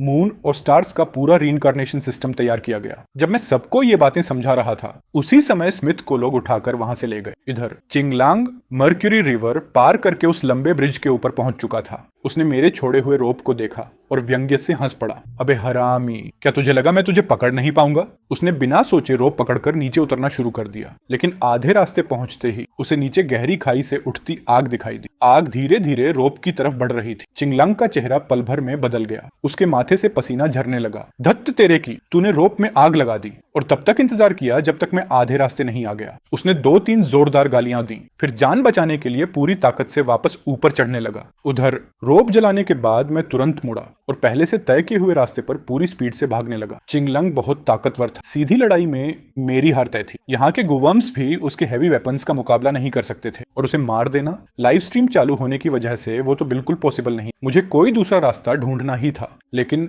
जिस बात की मैंने बिल्कुल उम्मीद नहीं की थी वो हो गई। चिंगलांग जैसे ही ऊपर पहुंचा, उसके पीछे अचानक कई लोग दिखाई दिए। सबने मोटे प्रोटेक्टिव सूट्स पहन रखे थे। एक एक करके सब बाहर निकल आए। उन्हें देखते ही चिंगलांग चौंक कर चिल्लाया, कैप्टन! कैप्टन भी आ गए। लाइव स्ट्रीम के कमेंट्स फट पड़े। गया काम से, इस बार छोटे भाई का बचना मुश्किल है। कमेंट्स पढ़कर मुझे पता चला चिंगलांग का कैप्टन अपने साथ 5 बराबर लेवल के टीम मेंबर्स भी लेकर आया था और सबके पास हैवी वेपन्स भी थे। मेरे दिल में मौत का खतरा और भी बढ़ गया, लेकिन इस समय लाइव स्ट्रीम बंद करना भी सही नहीं था। मर्क्यूरी रिवर के उस पार हर जगह अनजान खतरे छिपे थे। कभी भी मुझे सिस्टम पॉइंट्स खर्च करके कोई आइटम खरीदनी पड़ सकती थी। अगर पॉइंट्स खत्म हो गए तो शायद मैं यहीं मर जाता, लेकिन अगर लाइव स्ट्रीम चालू रखता तो पीछा करने वाले लोग मेरे फुटप्रिंट्स देखकर सीधे यहीं तक पहुंच जाते। मैं सच में ऐसी सिचुएशन में फंस गया था जहां न आगे बढ़ सकता था न पीछे हट सकता था। उधर बाहर सैकड़ों आर्कियोलॉजी प्रोफेसर्स गुस्से में जाओ गोंगजी पर बरस पड़े। तुम्हारे लोग उस नौजवान का शिकार कर रहे हैं। तुम लोग अपने हाथों से आर्कियोलॉजी का भविष्य खत्म कर रहे हो। जाओ गुआंगजी के माथे से पसीना बह रहा था, लेकिन उसका चेहरा अब भी सख्त था। उसने ठंडी आवाज में कहा, उसने टॉम रॉबरी की है, उसे कानून के सामने लाना ही होगा। इस पर कोई समझौता नहीं होगा। चिंशी हुआंग के मौजोलियम के ट्रैप्स ने हमें इतने सालों से रोके रखा है। जाओ गुआंगजी, तुम सच में बेहद जिद्दी आदमी हो। प्रोफेसर्स गुस्से से कांपने लगे। इतने सारे सीनियर प्रोफेसर्स को इस हालत में देखकर जो गुआंगजी आखिर चुप हो गया। सब लोग इकट्ठा होकर कोई उपाय सोचने लगे। हर कोई मेरी जान बचाना चाहता था, लेकिन किसी के पास कोई सही तरीका नहीं था। कानून किसी के लिए अलग नहीं होता। एंशिएंट रिलिक्स की चोरी बहुत बड़ा अपराध था, लेकिन हकीकत ये थी कि मैंने मौजोलियम से सुई जितनी छोटी कोई चीज भी नहीं उठाई थी। मैं तो बस ट्रैप्स को डिकोड कर रहा था, लेकिन आर्कियोलॉजी प्रोफेसर्स का मानना था कि मुझे टॉम रेडर का ठप्पा नहीं लगना चाहिए। फिर भी वो लोग कुछ कर नहीं पा रहे थे। कमेंट सेक्शन इस वक्त अफसोस से भर चुकी थी। गया काम से, उनकी टीम बिजली की तरह एक्शन लेती है। ऊपर से सबके पास हैवी वेपन्स भी हैं। छोटे भाई का बचना मुश्किल है। बस दुआ है उसकी सजा के कुछ साल कम हो जाए। मैं उस वक्त जान बचाकर भाग रहा था। कमेंट्स में सबको यकीन था कि मैं नहीं बचूं। उन्हें पढ़कर मेरा गला ही भर आया। अरे यार, कोई मेरे लिए थोड़ा अच्छा भी सोच सकता है या नहीं? एक तेज गन शॉट ने एंशिएंट टोम्ब की खामोशी चीर दी। मौत का एहसास पल भर में मेरे ऊपर टूट पड़ा। मैंने तुरंत शरीर घुमाकर पूरी ताकत से बाईं तरफ छलांग लगा दी। बुलेट ठीक उसी जगह लगी जहां अगले पल मेरा पैर पड़ने वाला था। पत्थर और मिट्टी चारों तरफ उड़ गई। कमेंट सेक्शन फट पड़ी। क्या छोटे भाई को पकड़ने के लिए स्नाइपर तक भेज दिया? ये लोग सच में सीरियस हैं। अभी तो बाल बाल बचा। मेरे पूरे शरीर से ठंडा पसीना बहने लगा। उस बुलेट होल को देखकर ऐसा लग रहा था जैसे मौत धीरे धीरे मेरी नसों में उतर रही हो। मैं तुरंत उठा, टेढ़े मेढ़े रास्ते बनाते हुए जिगजैग दौड़ने लगा और पूरी स्पीड से पहाड़ों की तरफ भागा। ढाएं, स्नाइपर लगातार मेरे भागने की दिशा पहले से प्रेडिक्ट करके फायर कर रहा था। अच्छी बात यह थी कि मेरे डेंजर सेंस की वजह से मैं हर बार आखिरी पल में बच जा रहा था। मेरी ये जान बचाने वाली भाग दौड़ देखकर व्यूअर्स की भी सांसें अटक गईं। उधर मौजोलियम के बाहर आर्कियोलॉजी प्रोफेसर्स की आंखें गुस्से से लाल हो चुकी थीं। सब जाओ गुआंगजी को घूर रहे थे। उनकी नजरों में साफ नाराजगी थी। जाओ गुआंगजी घबराकर बोला, ये फैसला मैंने अकेले नहीं लिया। चुप रहो। सैकड़ों प्रोफेसर्स एक साथ गरज पड़े। जाओ गुआंगजी डरकर उछल पड़ा। अब मजा आएगा। अबे हरामी, देखता हूं इस बार कहां भागेगा। गया काम से? हाँ हाँ हाँ। सब लोग सावधान। सेकंड ब्रदर, फोर्थ ब्रदर को कवर दो। जी कैप्टन। सब लोग अलर्ट रहें। ये आवाज कुछ अजीब लग रही है। कैप्टन, आवाज का सोर्स नहीं मिल रहा। जल्दी उस नौजवान की सुरक्षा करो। जाओ गुआंगजी, अगर उस लड़के को कुछ हुआ तो उसके नतीजे भुगतने के लिए तैयार रहना। लेकिन चिंगलैंग की टीम यहाँ कैसे आ गई? मुझे सच में कुछ नहीं पता। इसमें मेरा कोई हाथ नहीं। मैं तो बस आदेश मानने वाला आदमी। कैप्टन, वो टॉम रेडर, लगता है उसे पहले से पता है कि कुछ होने वाला है। जल्दी बोल, आखिर क्या होने वाला है? धत्त तेरे की, क्या उस हरामी को सच में कुछ पता है? ये क्या करने जा रहा है? मैंने ठंडी आवाज में कहा। अर्थ पल्स आने वाला है। एक एम्परर रेल्म एक्सपर्ट अभी सेंट लेवल तक पहुंचने वाला है। 6 हार्मनी उलट जाएगी, 9 पैलेस बिखर जाएगा, सूरज और चांद छिप जाएंगे, सितारे धुंधले पड़ जाएंगे, तूफान उठेगा, पक्षी और जानवर भाग जाएंगे, काले बादल आसमान ढक लेंगे और पूरी दुनिया अंधेरे में डूब जाएगी। रुक जाओ। अरे, तू आखिर करना क्या चाहता है? अर्थक्वेक आने वाला है। नामुमकिन। चिन डायनेस्टी का मौजोलियम इतना मजबूत बना है, यहाँ भूकंप कैसे आ सकता है? वेदर डिपार्टमेंट ने भी कोई वार्निंग नहीं दी। मैं तो समझा था टूम रेडर्स के पास कोई खास ट्रिक होगी, निकले तो बस ऐसे ही। तुम लोग देखते रहो, बाकी मैं संभाल लूंगा। हाँ हाँ हाँ, बकवास बंद कर। अभी अभी वेदर रिपोर्ट देखी है, यहाँ बिल्कुल सब नॉर्मल है। हाँ हाँ हाँ, इस लड़के के पास अब कोई ट्रिक नहीं बची, ये बस हमें बेवकूफ बना रहा है। मैं समझा था बड़ा काबिल होगा, निकला तो बस इतना ही। चिंगलंग, इसे पकड़ो, फिर वापस निकलते हैं। अचानक धर्र, पूरी एंशियंट टम्प जोर से कांप उठी। क्या छोटे भाई ने सच कहा था? सच में अर्थक्वेक आ गया। हम तो समझे थे वो बस डराने के लिए बोल रहा है। ये कैसे हो सकता है? एंशियंट टॉम्ब के अंदर अर्थक्वेक? ये बिल्कुल इम्पॉसिबल है, इसका कोई लॉजिक ही नहीं बनता। क्या वेदर डिपार्टमेंट की रिपोर्ट गलत थी? काउंटी मजिस्ट्रेट ने तुरंत लोगों को आदेश दिया, पूरे इलाके की दोबारा जांच करो, देखो कहीं और भी एंशियंट टॉम्ब तो नहीं है। कुछ ही देर बाद रिपोर्ट आ गई। वेदर डिपार्टमेंट के मुताबिक बाहर कहीं भी अर्थक्वेक के साइंस नहीं है। ये अर्थक्वेक सिर्फ इंपीरियल मौजोलियम के अंदर हुआ है। धत्त तेरे की, आखिर ये हो क्या रहा है? ये बिल्कुल इम्पॉसिबल है। सिर्फ मौजोलियम के अंदर अर्थक्वेक कैसे आ सकता है? उस लड़के के पास ऐसी ताकत हो ही नहीं सकती। लेकिन उसे पहले से कैसे पता था? ये तो हजारों साल में एक बार दिखने वाला चमत्कार है। कमबख्त, क्या भगवान भी उसी का साथ दे रहे हैं? इंपीरियल मौजोलियम के अंदर अर्थक्वेक और बाहर सब बिल्कुल शांत। ऐसा अजीब नजारा तो इतिहास में दर्ज होना चाहिए। उस नौजवान ने पहले ही इसकी भविष्यवाणी कर दी थी। वो सच में इस दौर का असाधारण इंसान है। उस हरामी को भागने मत देना। अरे, सच में अर्थक्वेक है। बर्बाद हो गए। ये लोग अब जबरदस्ती करने वाले हैं। वो लड़का आर्कियोलॉजी की दुनिया का खजाना है। अगर उसे कुछ हो गया तो मेरे जीने का भी कोई मतलब नहीं रहेगा। धत्त तेरे की, तूने मेरी बेइज्जती करने की हिम्मत की है। आज तुझे किसी भी कीमत पर नहीं छोड़ूंगा। कैप्टन, टॉम्ब रेडर्स भाग गए। प्रोफेसर डोंग जेन, कमाल कर दिया आपने। ये डिसीजन तो गजब था। उस नौजवान का आखिरी मूव पक्का लेजेंड वाला अर्थ एस्केप टेक्निक डॉन थो ही था। बेकार में मैं सोच रहा था कि उसके बच निकलने की उम्मीद बहुत कम है। किसे पता था, उसने पहले से ही सब कुछ कैलकुलेट करके रखा था। अगर आर्कियोलॉजी टीम ऐसे इंसान को रिक्रूट कर ले तो फिर किसी भी डायनेस्टी के मौजोलियम का सीक्रेट मैकेनिज्म कौन सा होगा जो ब्रेक ना कर पाए? ये शुआनमैन कैलकुलेशन टेक्निक और गू टेक्निक के साथ मिलकर मौके पर ही गायब हो जाने वाला मूव सच में बहुत ही ओवरपावर्ड है। अगर आर्कियोलॉजी टीम ऐसे एक्स्ट्रा ऑर्डिनरी इंसान को रिक्रूट कर ले तो उससे मिलने वाला फायदा मापा ही नहीं जा सकता। 10 मील के दायरे में मौजूद हाफ गू को समन करना मेरे लिए बहुत बड़ा बर्डन। थोड़ी देर आराम करने के बाद मेरा की और ब्लड धीरे धीरे स्टेबल होने लगा। फिर मैंने गू इंसेक्ट्स की ताकत उधार लेकर जमीन के नीचे आगे बढ़ना जारी रखा। अकाउंट 79 का कमेंट आया, भाई सच में जान हथेली पर रखकर खेल रहा है। इंपीरियल मौजोलियम पूरी तरह बाहरी दुनिया से अलग है। ये अपने आप में एक इंडिपेंडेंट स्पेस है जो हेवनली स्टेम्स, अर्थली ब्रांचेस और 9 पैलेस फॉर्मेशन के हिसाब से खुद ऑपरेट करता है। बाहर जो कुछ होता है वो मौजोलियम के अंदर भी हो सकता है, लेकिन दोनों एक दूसरे से कॉन्फ्लिक्ट नहीं करते।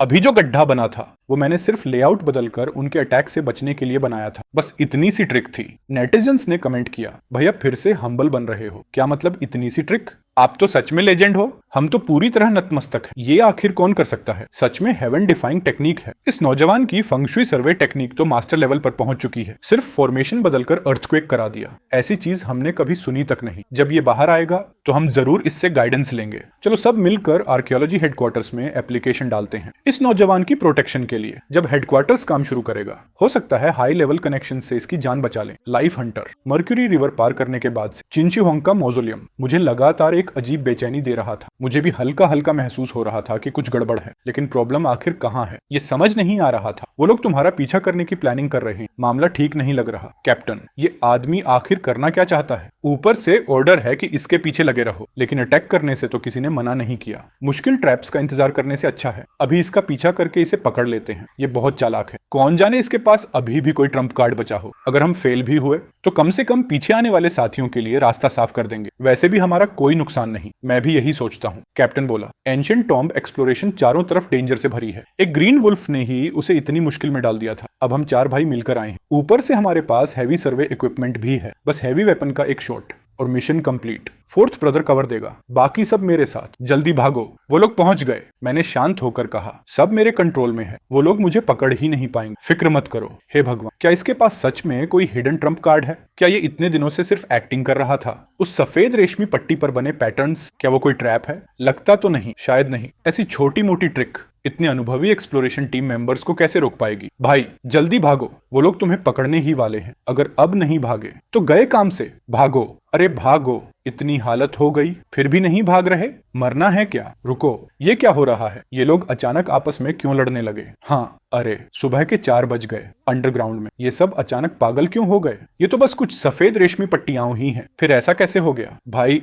तुमने ये कैसे किया? मैंने कहा, इन सफेद रेशमी पट्टियों पर बने पैटर्न्स प्राचीन लोगों का एक डिफेंसिव मैकेनिज्म है। ये इंसान की आंखों के जरिए उसके सबकॉन्शियस पर असर डालते हैं, कुछ हाइप्नोसिस जैसा, और फिर इल्यूजन पैदा कर देते हैं। लेकिन वो सब तो स्ट्रॉन्ग विल वाले एक्सप्लोरेशन टीम मेंबर्स हैं, इतनी आसानी से कैसे फंस सकते हैं? ये तो बिल्कुल इलॉजिकल है। मैंने जवाब दिया, अगर हाइप्नोसिस के साथ एंशिएंट एम्परर की रिजेंटफुल ऑनरा भी दिमाग पर असर डाले तो लोहे जैसी मजबूत मेंटल स्ट्रेंथ भी टूट जाती है। चैनल ओनर, ये बात बोलकर खुद तुम्हें यकीन आता है? कमेंट 23 आया। अगर सच में रिजेंटफुल ओरा होती तो वो एंशिएंट टॉम्ब का घोस्ट बन चुकी होती ना। मैं हंसकर बोला, चिंशी होंग की सोल के बारे में तो मुझे नहीं पता, लेकिन उस रास्ते में जहां सफेद रेशमी पट्टियां टंगी हैं वहां वो चीज जरूर है, क्योंकि मैंने उसे अपनी आंखों से देखा है। मैं एक डॉग ट्रेनर हूँ और कुत्तों को फनहोंग से भी ज्यादा समझता हूँ। कमेंट 23 फिर आया, भाई आप तो कुत्तों की भाषा भी समझ लेते हो, जल्दी वहां से भागो, वहां सच में गोस्ट है। हाय माँ, डर के मारे हालत खराब हो गई। आपने तो कहा था प्रिंसिपल साबित करोगे, ये क्या हमें सीधा रिजेंटफुल स्पिरिट दिखाने ले आए?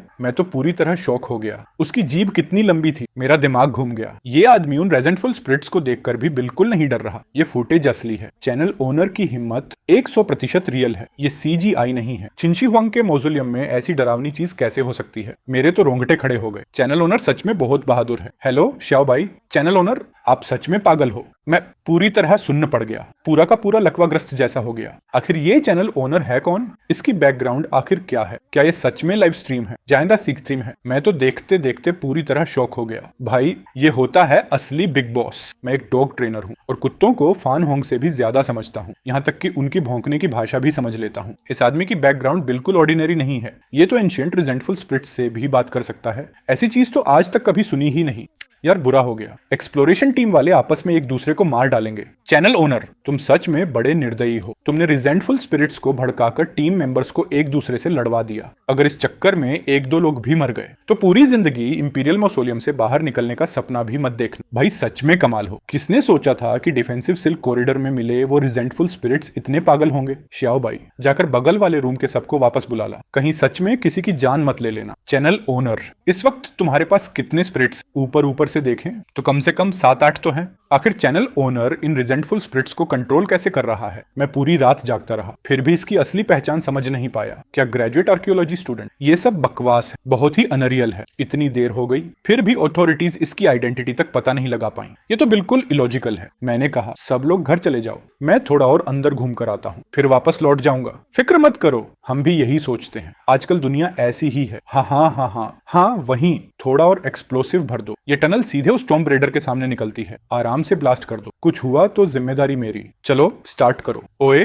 तुम लोग यहाँ तमाशा देखने आए हो? तुम कौन हो? इतनी हिम्मत, इंपीरियल मौजोलियम जैसी पवित्र जगह में घुसकर तबाही मचा रहे हो? स्टाइल तो ठीक है, बस थोड़े बदसूरत हो। जाओ, गुआंगजी कहाँ है? अपने सीनियर को कॉल करो और यहाँ मौजूद सभी गैर जरूरी लोगों को बाहर निकालो, समझे? ये था मिलिट्री के 7 सालों से काम करने वाला जूगे फैमिली, उनका युवा लीडर जूगे फैमिली। 3 किंगडम्स के समय के मार्क्विस से चली आ रही एक एंशिएंट क्लैन थी। पूरे हुआशिया में मैकेनिज्म आर्ट्स और कीमेन टेक्निक्स में उनका कोई मुकाबला नहीं था। सालों से वो ऑर्गेनाइजेशन के साथ मिलकर काम कर रहे थे। भले ही आम लोग उनके बारे में नहीं जानते थे, लेकिन चिंगलंग ने अपनी आंखों से देखा था कि जूगे फैमिली का एक साधारण डिसिप्लिन सिर्फ हाथ हिलाकर एक म्यूटेटेड बीस्ट का गला दबाकर मार सकता था, जबकि चिंगलांग उसके एक वार तक नहीं झेल पाया था। और सामने खड़ा इंसान तो जूगे फैमिली की नई जनरेशन का लीडर था, जुहेयू। मेरा दिल एकदम बैठ गया। चिंशी हुआंग मौसोलियम की एक्सप्लोरेशन में अब मिलिट्री भी शामिल हो चुकी थी। इस बार मामला सच में बहुत बड़ा हो गया। मिलिट्री का बीच में आना मेरी उम्मीद से बिल्कुल बाहर था, लेकिन अब हार मानने का सवाल ही नहीं था। अगर मैं पकड़ा गया तो सीधा जेल जाऊंगा, इसलिए मुझे और अंदर जाना ही होगा। इंपीरियल मौजोलियम के और ट्रैप्स सॉल्व करने होंगे, शायद तभी हालात पलट सके। मिल गया, आखिर मिल ही गया। इसे पकड़ लो। मेरा दिल जोर से धड़क उठा। बाइक्वेन, ये सारे वुडन पपेट्स असली बाजीकवन इस्तेमाल कर रहे थे। दूर खड़ा जुगेयू शिकारी बाघ की तरह मुझे घूर रहा था। चारों तरफ वुडन पपेट्स ने मुझे घेर लिया। मैं लड़ते लड़ते पीछे हट रहा था। धीरे धीरे उन्हें रोकना मुश्किल होने लगा। लाइव स्ट्रीम में नेटिजन्स बेचैन हो उठे। ये सारे वुडन पपेट्स बाजीकवन जानते हैं क्या? मिलिट्री के पास भी ऐसे एक्सपर्ट्स? बाहर खड़े आर्कियोलॉजी प्रोफेसर्स का दिल टूट गया। सब बार बार यही कह रहे थे, आसमान सच में टैलेंट से जलता है। जुहेयू ने आलस से अंगड़ाई ली, एक वुडन पपेट को बुलाया और उसी पर चेयर की तरह बैठ गया। उसके चेहरे पर ऐसा एक्सप्रेशन था जैसे कोई ड्रामा एंजॉय कर रहा हो। इतनी सी बात के लिए भी मुझे बुलाना पड़ा। ओल्ड ली, तुम सच में बूढ़े हो गए हो। चिंगलंग जोर से हंस पड़ा। मैंने पंच मारकर कुछ वुडन पपेट्स को पीछे धकेला, थोड़ी दूरी बनाई, फिर अचानक धीरे से पुकारा, शाओहे शाओहे। मेरी आवाज सुनते ही पूरी टनल जोर से कांप उठी। धड़ाम, गड़गड़ाहट, छत फट गई। काले रंग का एक कॉर्प्स अजीब आर्मर पहने धमाके के साथ नीचे आ गिरा। ईंट पत्थर चारों तरफ बिखर गए। धूल का बादल छा गया। वो कॉर्प्स धीरे धीरे खड़ा हुआ और सबकी आंखों के सामने सीधे मेरे सामने घुटनों के बल बैठ गया। ये क्या? नेटिजन्स पूरी तरह हिल गए। भाई, गुड टेक्निक कंट्रोल करना तो ठीक था, लेकिन तुम डेड बॉडी भी कंट्रोल कर सकते हो। प्रोफेसर्स का दिमाग सुन्न पड़ गया। ये आखिर कैसी डिवाइन टेक्निक है? इस मौजोलियम की हर डेड बॉडी इसी लड़के की रक्षा क्यों कर रही है? ये मॉन्स्टर जिसने कभी आर्कियोलॉजी वर्ल्ड को लंबे समय तक परेशान रखा था, आज उसी लड़के के सामने घुटने टेक रहा है। चिंगलंग की आंखें फटी रह गईं। उसका दिमाग घूम गया। इम्पॉसिबल, ये हरामी आखिर कौन सी इविल टेक्निक इस्तेमाल कर रहा है? अभी थोड़ी देर पहले तो मैंने इसे कुत्ते की तरह पीट दिया था, लेकिन अब पता नहीं कहां से ऐसा गाया टपका जो मुझे मरे हुए कुत्ते की तरह पीट सकता था। क्या आखिर सब कुछ ऐसे ही हो जाएगा? ये बात थान लांग आखिर कैसे एक्सेप्ट कर सकता था? उसी वक्त मकबरे के बाहर चल रही लाइव स्ट्रीम इलेक्ट्रो भी पूरी तरह फट पड़ी और मैं अब भी बिल्कुल काम चेहरे के साथ खड़ा था। मैंने सीधा हाथ उठाकर जिया कातवू की तरफ इशारा किया, साफ आवाज में ऑर्डर दिया, इसे मेरे लिए गिरा दो। मेरी बात खत्म होते ही वो काला पड़ा हुआ शव अचानक सिर उठाकर खड़ा हो गया। उसकी आंखों में अजीब हरी चमक कौंधी और वो हवा को चीरते हुए तीर की तरह सीधा जिया कातवू की तरफ झपट पड़ा। चारों तरफ मौजूद अजीब लकड़ी के पुतले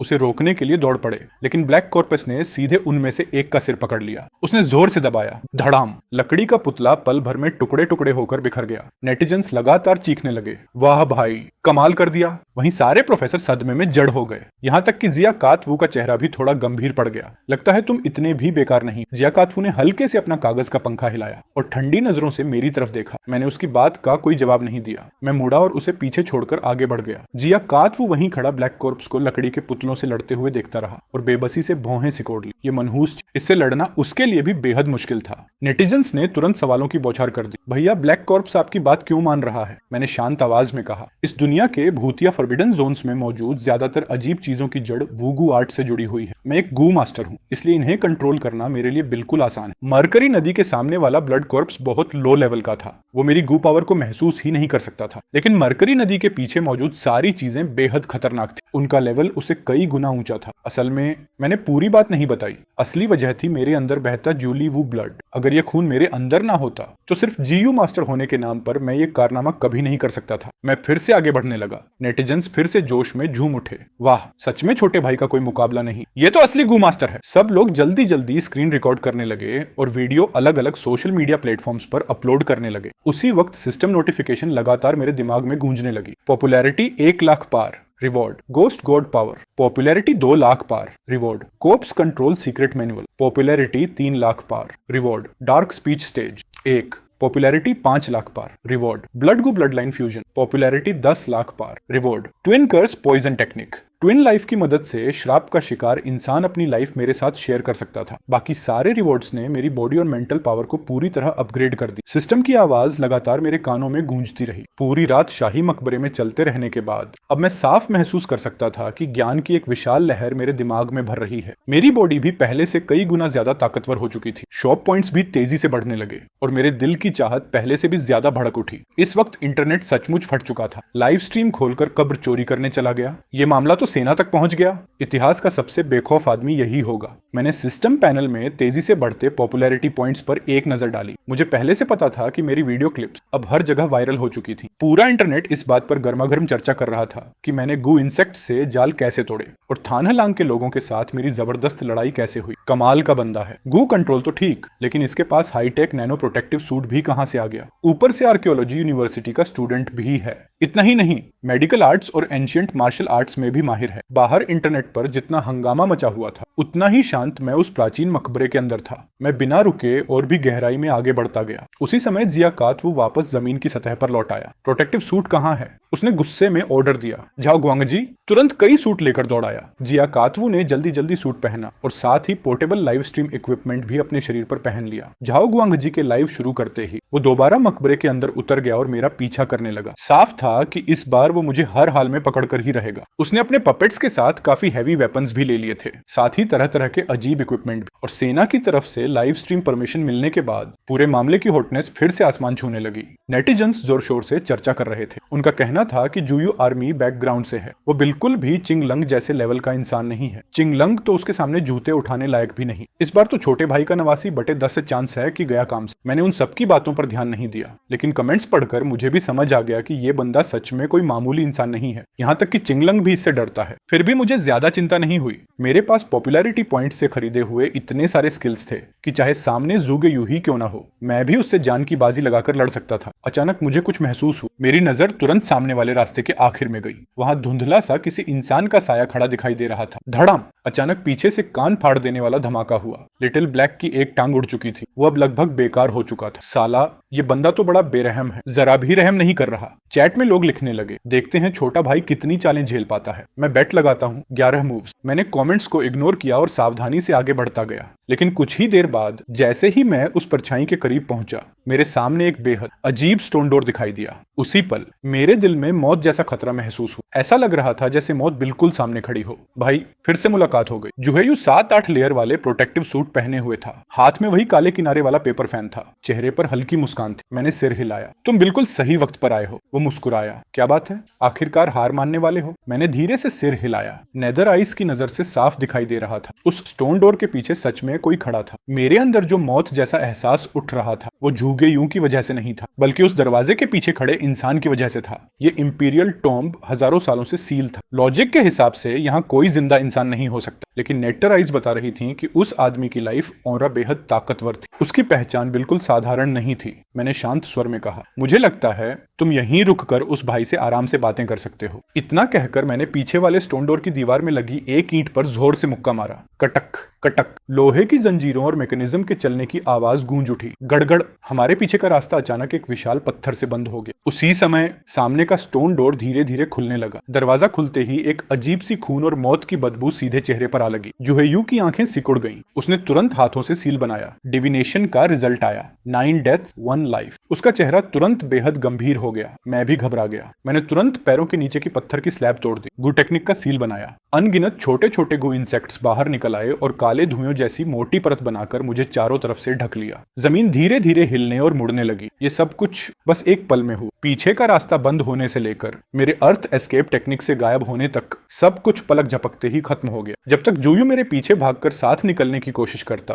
तब तक वो अजीब स्टोन डोर पूरी तरह खुल चुका था। उसके सामने खून से भीगी पट्टियों में लिपटी एक डरावनी आकृति खड़ी थी। ये इविल कॉर्प्स तासाट। उस ब्लड कॉर्प्स से निकलती आसमान छूती किलिंग इंटेंट महसूस करते ही जुहेयू तुरंत पीछे उछल गया और दूरी बना ली। अचानक वो भयानक लाश सिर उठाकर कान फाड़ देने वाली दहाड़ मारती है, फिर सीधा जुहेयू पर टूट पड़ती है। धड़ाम। उसके सारे पपेट तुरंत फायर पावर एक्टिवेट करके उसे रोकने लगे, लेकिन उस मॉन्स्टर पर गोलियों का कोई असर ही नहीं हुआ। वो गोलियों की बारिश झेलते हुए सीधे आगे बढ़ गया, यहाँ तक कि एक ही मुक्के में उसने एक पपेट चकनाचूर कर दिया। जुहेयू का चेहरा बेहद बदसूरत हो गया। वो ठंडी नजरों से उस मॉन्स्टर को घूर रहा था। अंदर से वो बुरी तरह बेचैन था। उधर मैं जीयू टेक्निक की मदद से जमीन के अंदर से निकलकर उस मॉन्स्टर वाले एरिया को क्रॉस कर चुका था और एक नए रास्ते में पहुंच गया। बच गया। मैंने गहरी सांस ली। अगर मुझे उस मॉन्स्टर से लड़ना पड़ता तो मेरी भी हालत खराब हो जाती। लगता है जुगेयू की भी आसान नहीं होने वाली। चैट में लोग घबरा गए। ये मॉन्स्टर आखिर है क्या? भाई तक इससे डर गया, यहाँ तक कि भाई भी इसे कंट्रोल नहीं कर पा रहा। भाई का तो दिल भी बड़ा है। अगर वो मॉन्स्टर सीधे उस पर टूट पड़ता तो कोई भी बेहोश हो जाता। मैंने शांत होकर समझाया, यहाँ सिर्फ वुगू वाली चीजें ही नहीं है, बल्कि ऐसे कई कॉर्प्स मॉन्स्टर्स भी हैं। कुछ चीजें ऐसी हैं जिन्हें मैं वुगू टेक्निक होने के बावजूद भी बिल्कुल कंट्रोल नहीं कर सकता।